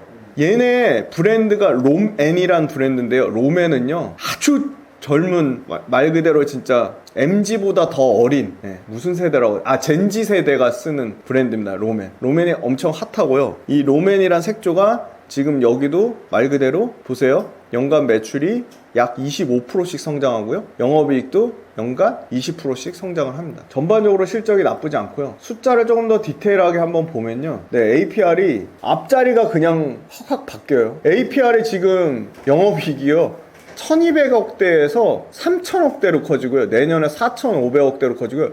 27년도에는 5500억에서 6000억 정도 예상합니다. 자, 달바글로벌이요? 작년에 600억대였는데 올해 1200억대. 만만치 않아요? 영업이 2배 성장하고. 내년에 1800억에서 2000억대. 여기도 숫자가 확 바뀌죠. VT가요? 1100억대에서 1200억대에서 1500억대로. 코스맥스가요? 1700억대에서 2200억대에서 2700억대. 저는 이 숫자를 보면 진짜 화장품주에 투자 안 할 이유가 있을까? 이렇게 펀더멘탈이 좋아지는데 APR만 좋아지는 게 아니잖아요. 자, 실리콘2 1300억대에서 2200억대에서 2900억대. 그럼 요 증가폭이 어느 순간은 둔화되겠죠. 워낙 24년도랑 25년도가 좋기 때문에 26년도나 27년도가 둔화될 수밖에 없어요. 그런데 둔화될 수밖에 없음에도 불구하고 그 둔화되는 폭 자체가 상당히 작다는 겁니다. 업종으로요, 연간 영업이익이요. 전 제약바이오를 엄청 좋아하고 지난달에도 제약바이오 여기 떠먹여주는 TV에서 소개해드렸는데 제약바이오 연간 영업이익 1000억 넘게 찍는 회사 10손가락에 꼽아요. 그 어마어마하게 큰 제약바이오 회사 중에. 반도체 회사 중에요. 반도체 소재 부품 장비 회사 중에요. 영업이익 1000억 넘는 회사. 거기도 워낙 반도체는 크니까 기업이 뭐 상장 종목만 200~300개가 넘으니까 그 중에 10개는 당연히 넘죠. 근데 화장품 회사들 영업이익 1000억 넘는 회사 보세요. 올해 기준으로 아모레퍼시픽, LG생활건강, APR, 실리콘2, 코스맥스, 달바글로벌, 한국콜마, VT 자, 코스메카 코리아도 내년 정도면 1000억 넘을 거예요. 시총이 5천억대, 6천억대가 영업이익 1000억 나면 어마어마한 겁니다, 진짜. 그래서 이 APR부터 실리콘트, 코스맥스, 달바글로벌, 한국콜마, VT, 코스메카 코리아 이 회사들이 이 영업이익의 성장률이 계속 100%씩 성장할 수는 없죠. 그건 말이 안 되는 거죠. 아니 5천억짜리가 영업이익 5천억짜리, 영업이익 1000억짜리가 2천억까지 있는 거는 1000억만 성장하면 되지만 2천억짜리가 100% 성장하려면 2천억 영업이익이 더 올라와야 되는 거예요. 계속 그거는 그 폭은 커집니다. 그 숫자의 절대값은 커지는데 성장률이 둔화될 수밖에 없는 거예요. 그러면 2천억에서 50%만 성장해도 1000억의 영업이익이 성장하는 거예요. 그죠? 그러니까 결론은 이 성장률이 둔화되는 건 기저효과가 너무 크기 때문에 어쩔 수 없는 건데 그럼에도 불구하고 숫자 자체는 어마어마하다. 그래서 우리는 APR이나 코스맥스나 실리콘트나 달바글로벌로 예를 들어 보유한 분들 입장에서는 이 성장률이 급격하게 둔화되는 시점, 역성장이 나거나 말 그대로 40% 50%씩 영업이익 성장하다가 영업이익이 갑자기 뭐 10%, 뭐 5%, 뭐 3% 아니면 뭐 마이너스 5% 이렇게 성장하는 순간이 오면 그 추세가 꺾였을 때 포트폴리오를 재분배하거나 정리를 하는 거지. 지금 말 그대로 분기 실적이 뭐 단기적으로 좀 일시적으로 하락이 나오거나 회사는 멀쩡한데 반도체주의 수급이 너무 쏠려가지고 APR이나 실리콘트나 달바글로벌이 소외됐다고 판다? 그거는 올바른 투자 전략이 저는 아니라고 생각합니다. 화장품주 관심 종목은 무엇인가요? 화장품은 일단 주가가 많이 내려온 거는 APR은 조정을 좀 더 받아야 될 것 같고요. 실리콘투나 코스맥스나 달바글로벌은 주가가 많이 빠졌어요. 그래서 실리콘투 같은 경우는 분기 실적이 시장 기대치에 맞게 나오고 있어요. 시장 기대치도 어떻게 시장 기대치를 잡냐에 따라 다르고요. 그래서 결론적으로는 실리콘투가 지금의 중점적으로 하고 있는 동남아 외에 중앙아시아 CIS라고 하죠. 그 다음에 남미, 아프리카 얘네는 유통업체니까 이미 유럽하고 미국은 탄탄하게 다져놨으니까 다른 국가로 판매망, 유통망을 늘려야 될 거 아니에요.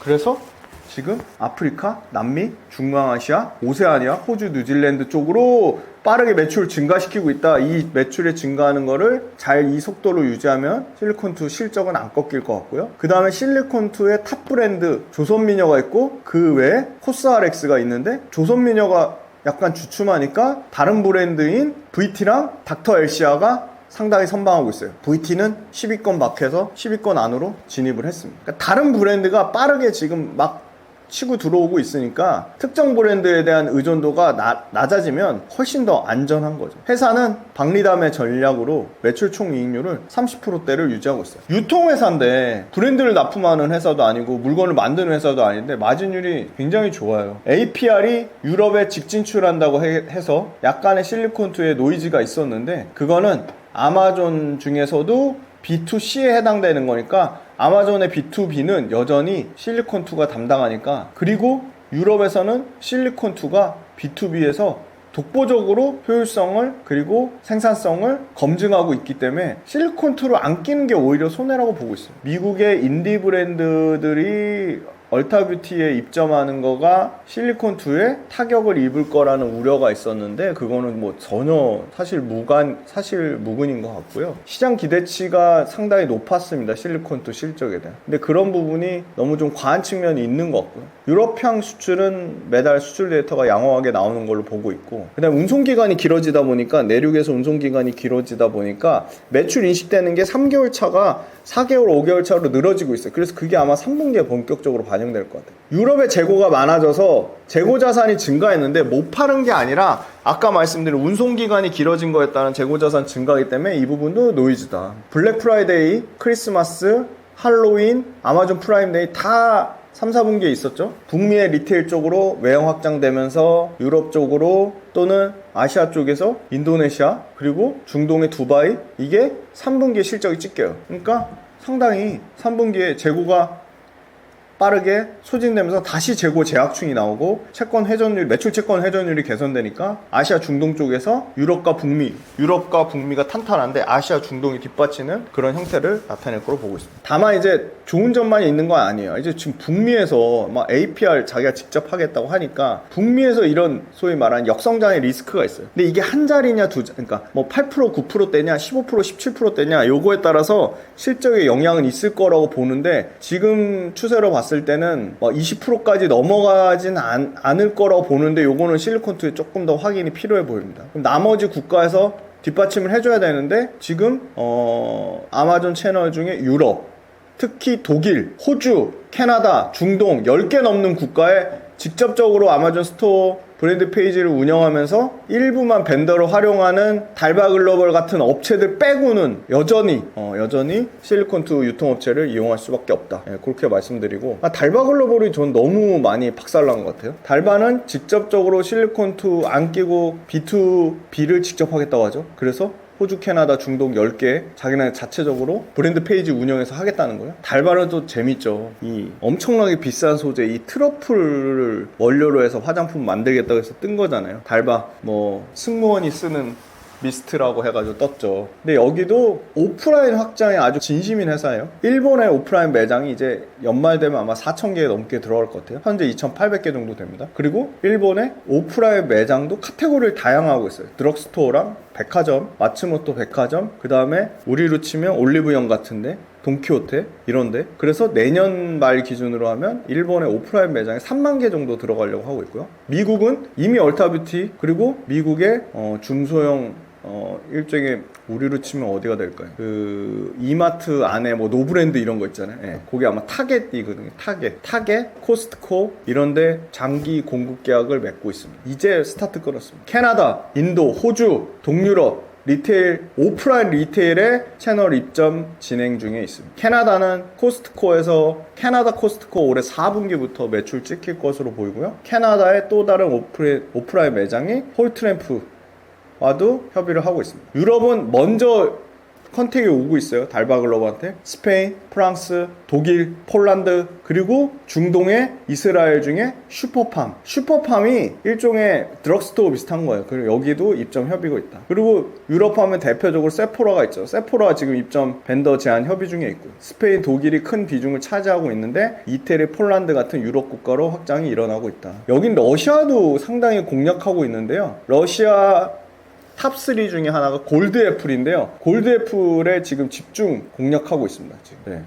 러시아의 골드애플. 그래서 러시아도 온라인 커머스 진출해서 이미 성공해서 유리한 오프라인 계약으로 끌고 가고 있다. B2B 매출이 마진이 나쁘지 않은데 전체 매출에서 차지하는 비중이 40%까지 올라오고 있다. 너무 이 미스트의 트러플 성분에만 그놈의 달바 승무원 리스트에 너무 편중되어 있는 거 아니냐. 그래서 얘네도 다양하게 말 그대로 파마리서치가 빅 히트를 쳤던 PDRN, 그리고 요새 핫한 글루타치온 아시죠? 그래서 그런 신제품을 막 내고 있고요. 메디큐브나 조선미녀나 아노아처럼 틱톡에 또는 인스타에 또는 스파크 에즈 이런 인프라 툴을 철저하게 잘 활용하고 있어요. 유럽은 스타일코리아, 예스스타, 우마벤더 이런데 통해서 마진을 깎아먹는 거를 10% 미만으로 낮췄고요. 그리고 오프라인 유럽의 부츠, 영국의 부츠, 그리고 프리모, 더글라스 이런데 다양한 채널을 실리콘투를 통해서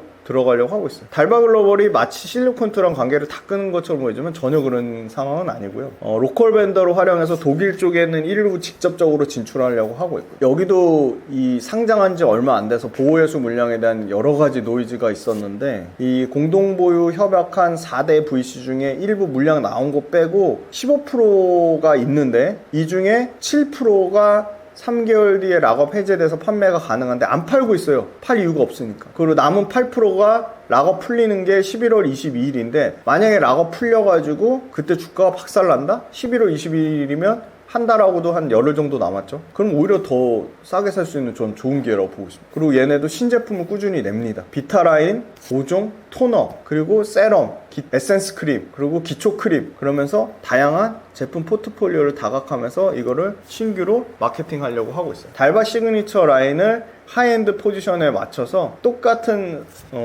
제품보다 계속 높은, 예를 들어 한 20-30% 높은 가격을 계속 유지를 하고 있습니다. 그러니까 하이엔드로 잘 포커싱이 돼 있어요.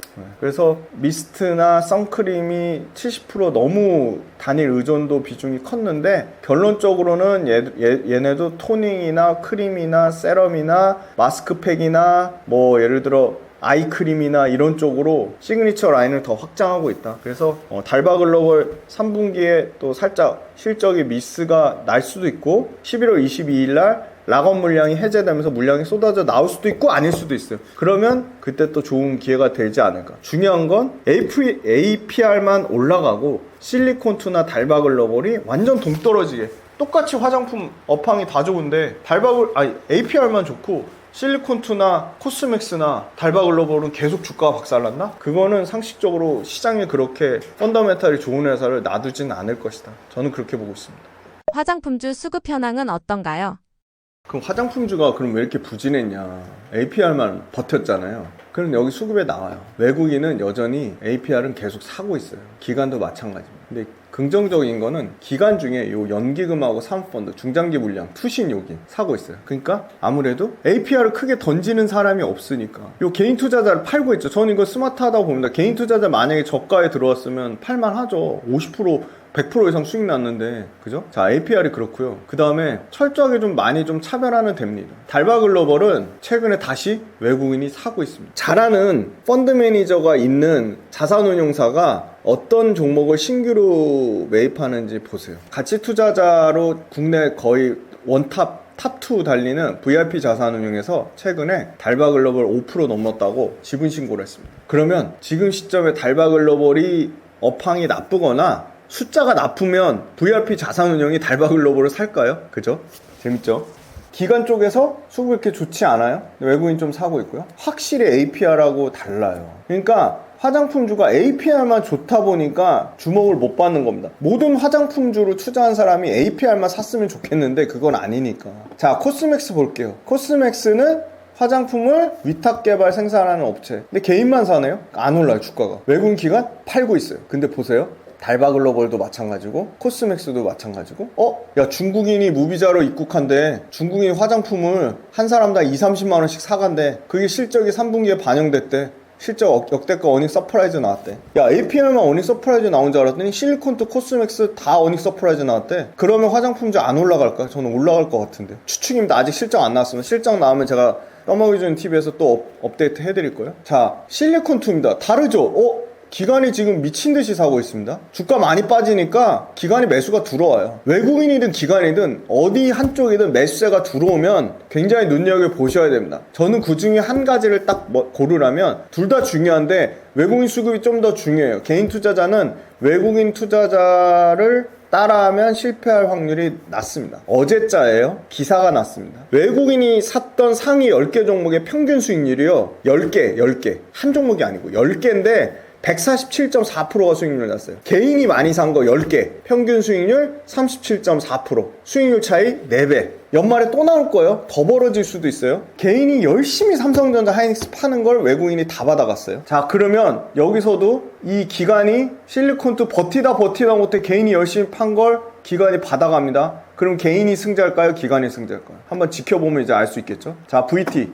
VT는 심지어 박살 났어요. 연초 대비 마이너스예요. 저는 그 VT 회사 펀더멘털 너무 탄탄해요. 그리고 VT도 APR처럼 온라인으로 성공 방정식을 입증했어요. 얘네 재미난 거 말씀드릴까? 얘네는 한국에 들어오기 전에 일본에서 먼저 VT 요 따끈따끈한 거 있죠. 저도 VT를 쓰거든요. VT 올리브영에도 진출했습니다. 5,000원이면 살 수 있어요. 한번 써보세요. VT의 화장품을 일본에서 검증이 끝난 다음에 국내로 침투했어요. 그래서 국내 딱 들어오는 순간 올리브영과 다이소에서 난리가 났습니다. 그리고 VT 얘네 재미난 거 얘기해 드릴까요? 저 이제 명동이나 화장품 매장 다니면서 반응이 어떤지 많이 물어보거든요. VT는요 할인 안 해요. 할인할 필요가 없어서 중국인들이 와서 사가잖아요. 그냥 억 단위로 사간대. 억 단위로. 최근에 제가 한 달 전에 명동 가서 물어봤습니다. 근데 지금 그거 뭐 나왔죠? 무비자 나왔잖아요. 9월 29일로. 이게 얼마나 중국인들이 많이 사갈지 한 달이나 2달 정도 뒤면 제가 떠먹여주는 TV에서 업데이트 해드릴 것 같아요. 아니나 다를까 외국인은 솔솔찮게 지금 사고 있습니다. 자, 요 SMCG는 잘 나가는 화장품 용기 업체예요. 여기도 외국인이 사고 있습니다. 기관은 팔고 있고요. 그러면 자, SMCG 같은 거 외국인이 사고 있고 기관은 팔고 있습니다. 어디가 승자일까요?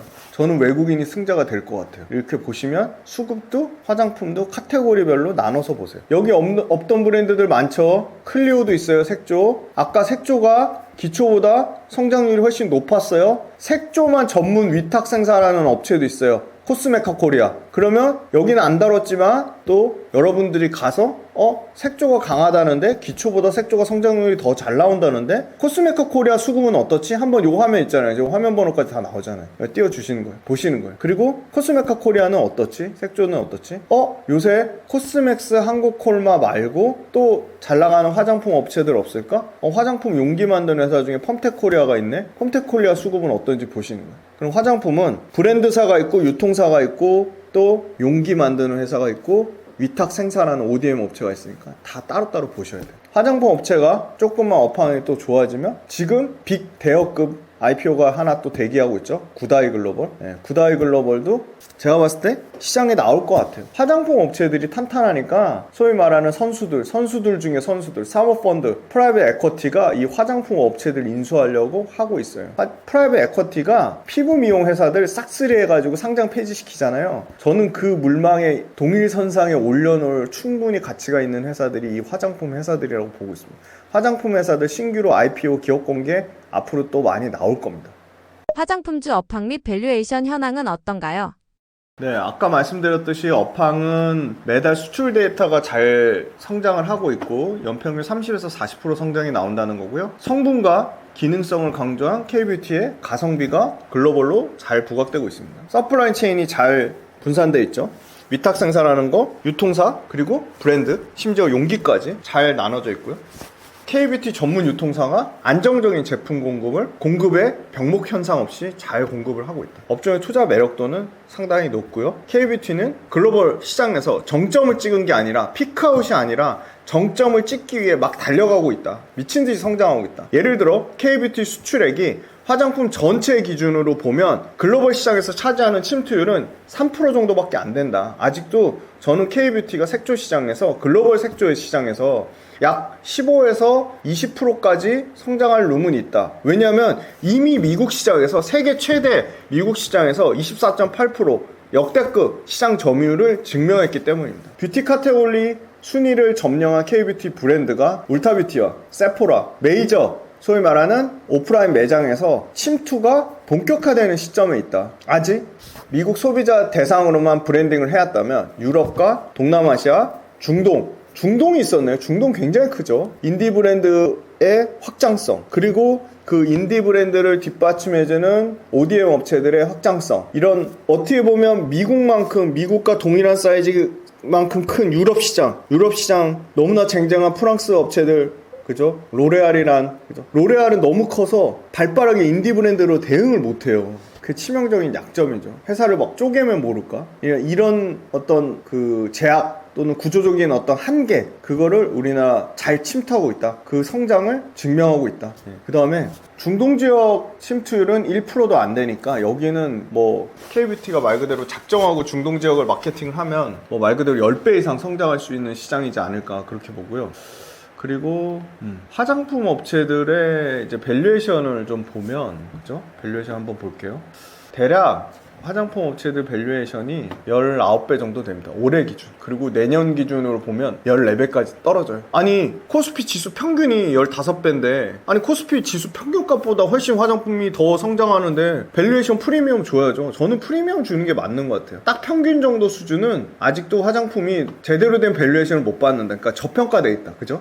APR이 유독 비싸요. 밸류에이션이. 내년이 27배고요. 올해는 37배예요. 화장품 업체 중에 이렇게 밸류에이션 많이 받는 업체는 없어요. APR밖에 없어요. 자, 볼게요. 실리콘2가 13배. 야, 브랜드가 없잖아. 유통하는 회사는. 아니, 그걸 감안해도 너무 싸요. 13배. 야, 위탁 생산하는 코스맥스 어때? 14배. 싸요. 그죠? 달바글로벌, 얘네 브랜드잖아요. 13배밖에 안 돼요. APR하고 차이가 뭐 거의 2배나. APR 올해 37배인데 달바글로벌 올해 기준으로도 19배고요. 내년 기준으로 13배. 주가가 박살나서 밸류에이션이 너무 싸졌어요. VT 같은 경우는요. 내년에 8배예요. 8배. 저는 이 VT하고 달바글로벌 상당히 눈에 들어옵니다. 자, 코스메카 코리아 색조 위탁 생산하는 거 12배. 그죠? CNC 인터내셔널 색조 16배. 화장품 전반적으로 밸류에이션 부담 없는 수준입니다. 그래서 저는 중요한 중요한 건 APR만 성장하는 건 아니다. 달바 글로벌도 성장하고 실리콘2도 성장하고 코스맥스도 성장한다. VT도 성장한다. APR만큼 매출과 영업이익이 성장하진 않지만 APR 예를 들어 50% 성장하면 달바 글로벌하고 실리콘2도 30%는 성장한다. 그러면 30% 실적 성장하는 거를 주가가 정당하게 반영을 해야죠. 그걸 지금 좀 반영하고 못하는 상황이다. 그래서 화장품은 전반적으로 밸류에이션 부담은 좀 없다. 그렇게 말씀드리겠습니다. 화장품 주가 상승률 현황은 어떤가요? 화장품주가 최근에 좀 조정을 받았습니다. 근데 조정을 받았는데 화장품주의 펀더멘털이 꺾이진 않았습니다. 화장품주 먼저 요거 지금 어제자 기준 어제 12월 12일이죠. 오늘 조금 여기서 더 빠지긴 했습니다. 그런데 APR이 연초 대비 400% 넘게 올랐고요. 그 다음에 이제 실리콘2가 한 37%, 코스맥스가 46%. 그러니까 편차가 너무 심해요. 뭐 아모레퍼시픽이나 LG생활건강 같은 대형주는 이미 뭐 특히 LG생활건강 같은 경우는 마이너스 수익률에서 회복을 되지 못하고 있고, 그런데 이제 화장품주 내에서 철저하게 종목 선택을 잘 하시면 지수보다 훨씬 초과 상승을 나타내실 수는 있습니다. 왜냐면 지금 평균값이 42.8%인데 코스피가 워낙 그 삼성전자 하이닉스 반도체가 너무 강해가지고 뭐 하이닉스 같은 경우는 100% 넘게, 이따가 반도체 때 말씀드리겠지만 100% 넘게 상승이 났고, 심지어 그 무거운 삼성전자 시가총액 전체 1등인 500조가 넘는, 시총이 500조가 넘는 삼성전자도 지수 상승 뭐 67%가 났죠. 그러니까 삼성전자 주가 상승이. 그래서 반도체가 워낙 강했기 때문에 그런 거지 화장품주가 특별히 부진한 거는 아닙니다. 그러니까 분명히 화장품주도 키 맞추기가 나올 거라고 보는 이유는요, 화장품주는 철저하게 실적이 뒷받침되고 있습니다. 그리고 해외로 어마어마하게 진출을 하고 있는데 그 진출의 성장의 피크가 아니라 성장을 위해 가는, 어떻게 보면 초입을 지나서 한 중턱쯤 와 있는 것 같아요. 그래서 화장품주의 앞으로의 글로벌 그 메가 트렌드에 맞게 성장하는 모습은 지속될 거라고 보고 있고요.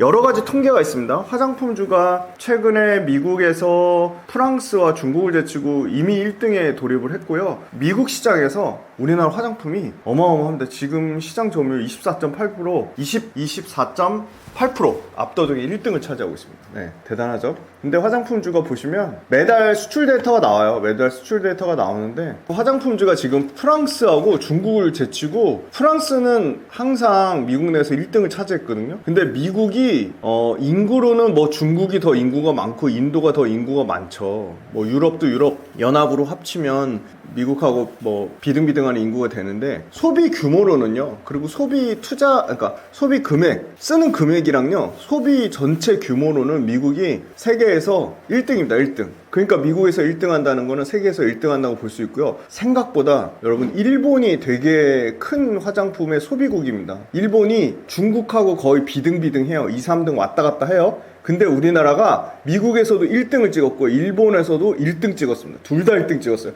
중국은 워낙 자국에 그게 세서 1등을 못 찍었고요. 아무튼 그래서 미국하고 1등을 찍으면서 24.8%의 시장 점유율을 역대급을 갱신을 하고 있고요. 자, 그래서 지금 화장품이 매달 9월 달에 수출 데이터가 나오는데 미국이 전년 대비 39.2% 증가했습니다. 그러니까 매달마다 이렇게 30%대씩 증가하는 게 굉장히 성장폭이 가파르고 성장률이 둔화되고 있지 않다는 걸 증명하는 거거든요.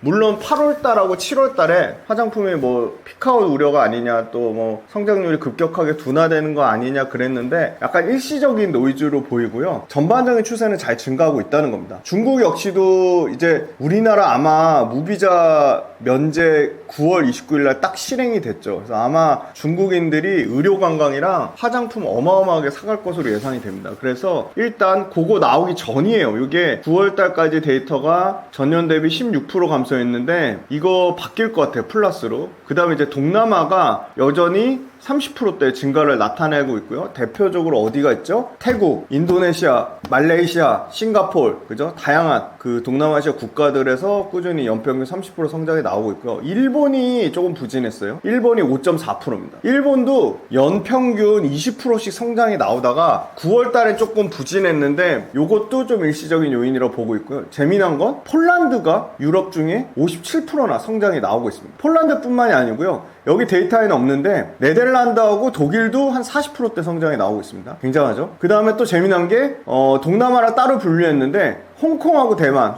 특히 홍콩이 88.8%, 성장이 나오고 있습니다. 대표적으로 화장품은 기초하고 이제 색조 화장품으로 나누는데요. 기초가 17% 전년 대비 성장이 나왔고요. 색조가 27% 나오면서 기초와 색조 모두 좋았다. 국가별 비중 보면 미국이 21%, 중국이 18%, 동남아 11%, 일본 9%, 홍콩이 8%. 그러니까 고르게 올라온 거예요. 그러니까 미국만 잘하는 게 아니라 일본도 잘하고 그 다음에 동남아도 잘하고 유럽도 잘하고 홍콩도 잘한다는 겁니다. 그런데 우리가 기대하는 거는 9월 19일 날 중국 무비자 때문에 이 중국이 우리나라 들어와서 사는 화장품 수요 때문에 요 중국의 비중이 좀 올라갈 수 있겠다. 중국은 언제든지 20% 초중반은 칠 수 있다. 왜냐면 과거에 중국이 엄청나게 우리나라에서 화장품 사갈 때 30% 가까이 육박했습니다. 27%, 28% 됐기 때문에 지금 미국에 뒤져 있지만 워낙 사이즈가 크기 때문에 중국하고 미국하고 비등한 수준으로 비중이 올라올 수 있다. 지금 중국에 대한 기대감은 현재 화장품 주가에는 전혀 반영은 안 돼 있다고 보고 있습니다. 미국은 기초하고 색조가 모두 고르게 증가하고 있는데 색조가 정말 미친 듯이 성장하고 있습니다. 색조가 전년 대비 159% 성장하면서 1365만 달러를 9월 달에 기록을 했습니다. 홍콩도 색조가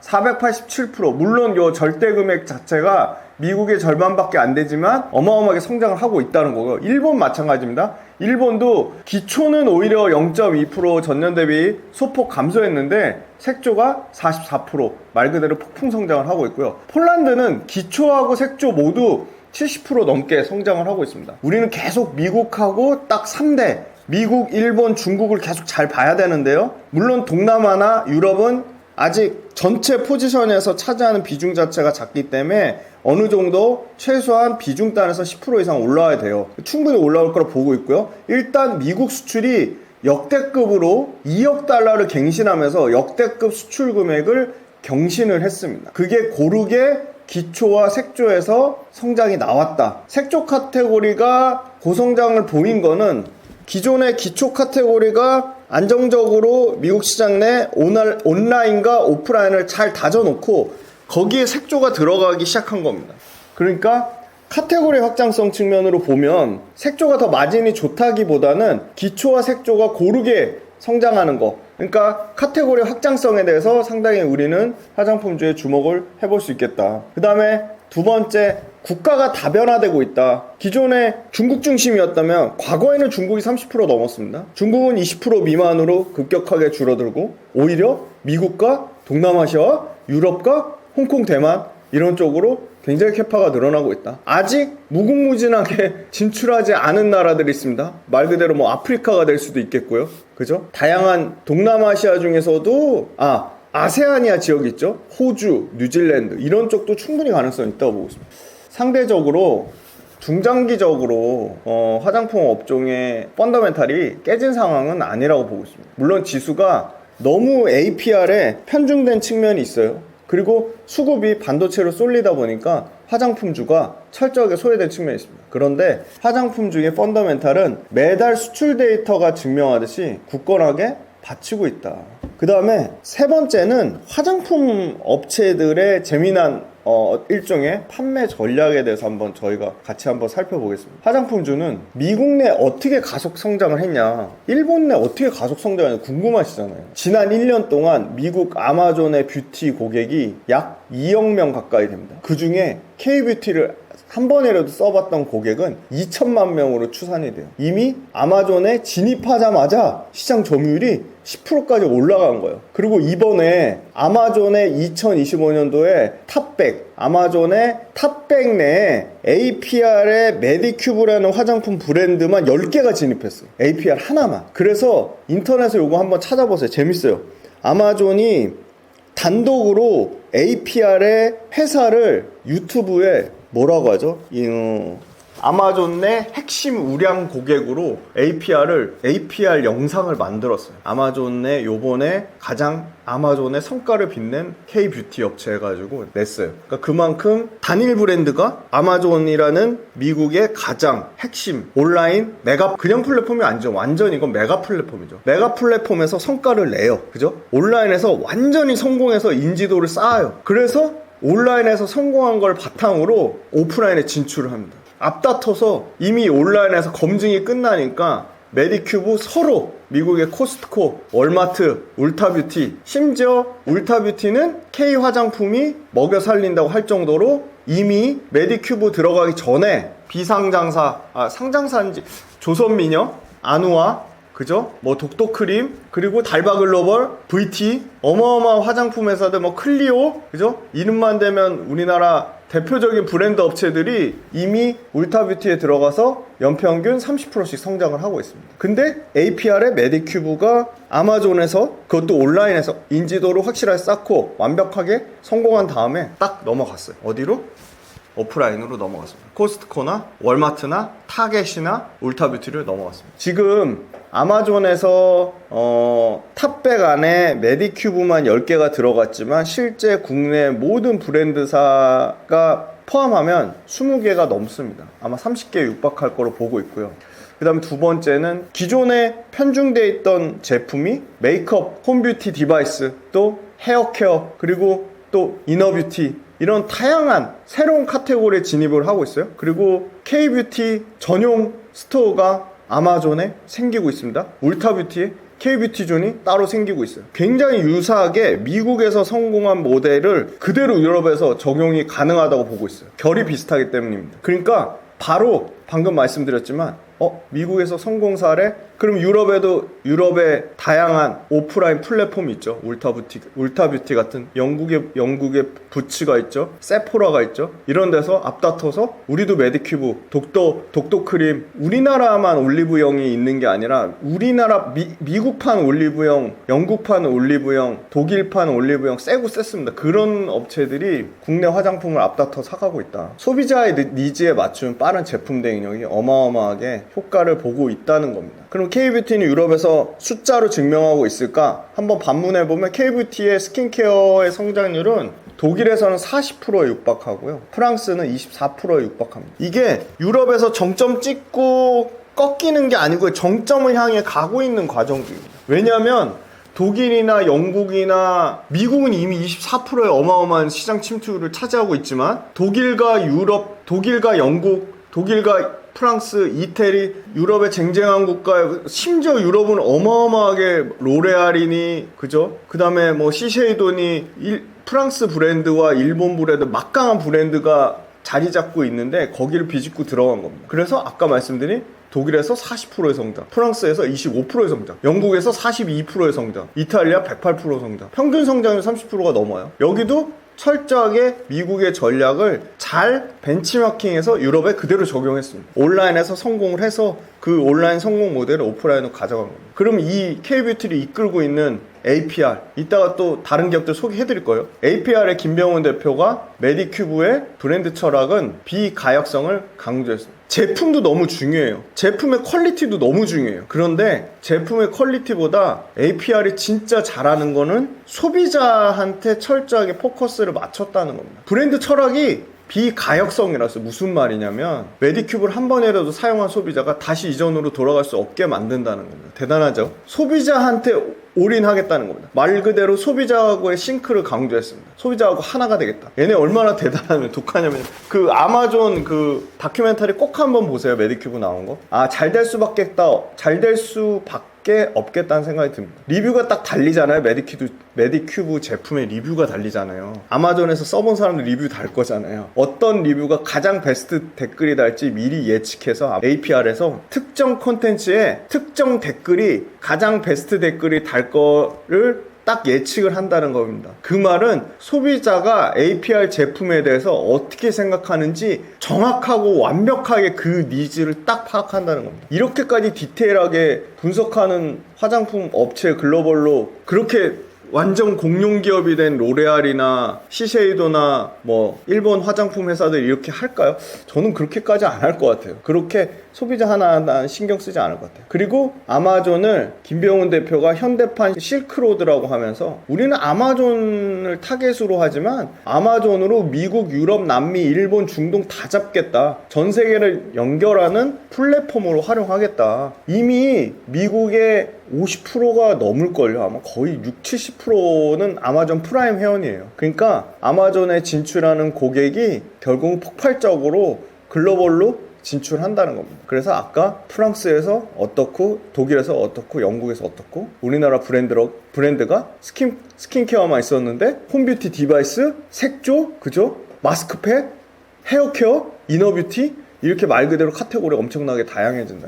이 모든 것들이 브랜드가 성장할 수 있는 뒷받침에는 글로벌 세계 최강이라고 할 수 있는 인디 브랜드가 제품 개발하고 마케팅만 하게끔 물건을 엄청나게 잘 만들어주는 코스맥스나 한국콜마 같은 위탁 생산하는 ODM 업체라고 하죠. 코스맥스나 한국콜마가 세계적인 화장품 ODM 업체가 됐기 때문입니다. 그럼 ODM만 있으면 끝나냐? 각 나라마다 인증 절차 다 달라요. 품질, 퀄리피케이션 다 달라요. 그 다음에 그 각 나라마다 물류센터 확보하는 거 이런 거를 중간 역할을 해주는 걸 뭐라고 하죠? 유통사. 실리콘2 우리나라 실리콘2 유통사가 이제 글로벌 탑티어급 유통사가 됐어요. 물론 달바글로벌 같은 회사들은 자기네들이 직접 유통사 안 끼겠다고 해서 오히려 APR보다 마진이 더 좋기도 해요. 그런데 실질적으로는 쉽지 않아요. 그러니까 APR이 또는 VT가 또는 요새 핫한 비상장사 구다이 글로벌 이런 회사들이 다 실리콘2라는 유통업체를 끼고 합니다. 왜 그럴까요? 그게 훨씬 더 규모의 경제 효과를 누릴 수 있기 때문입니다.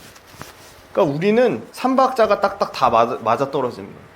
브랜드도 강해. 안에 유통해주는 중간 유통업체도 탄탄해. 그 다음에 물건 너네 개발만 해. 우리가 미친듯이 만들어줄게.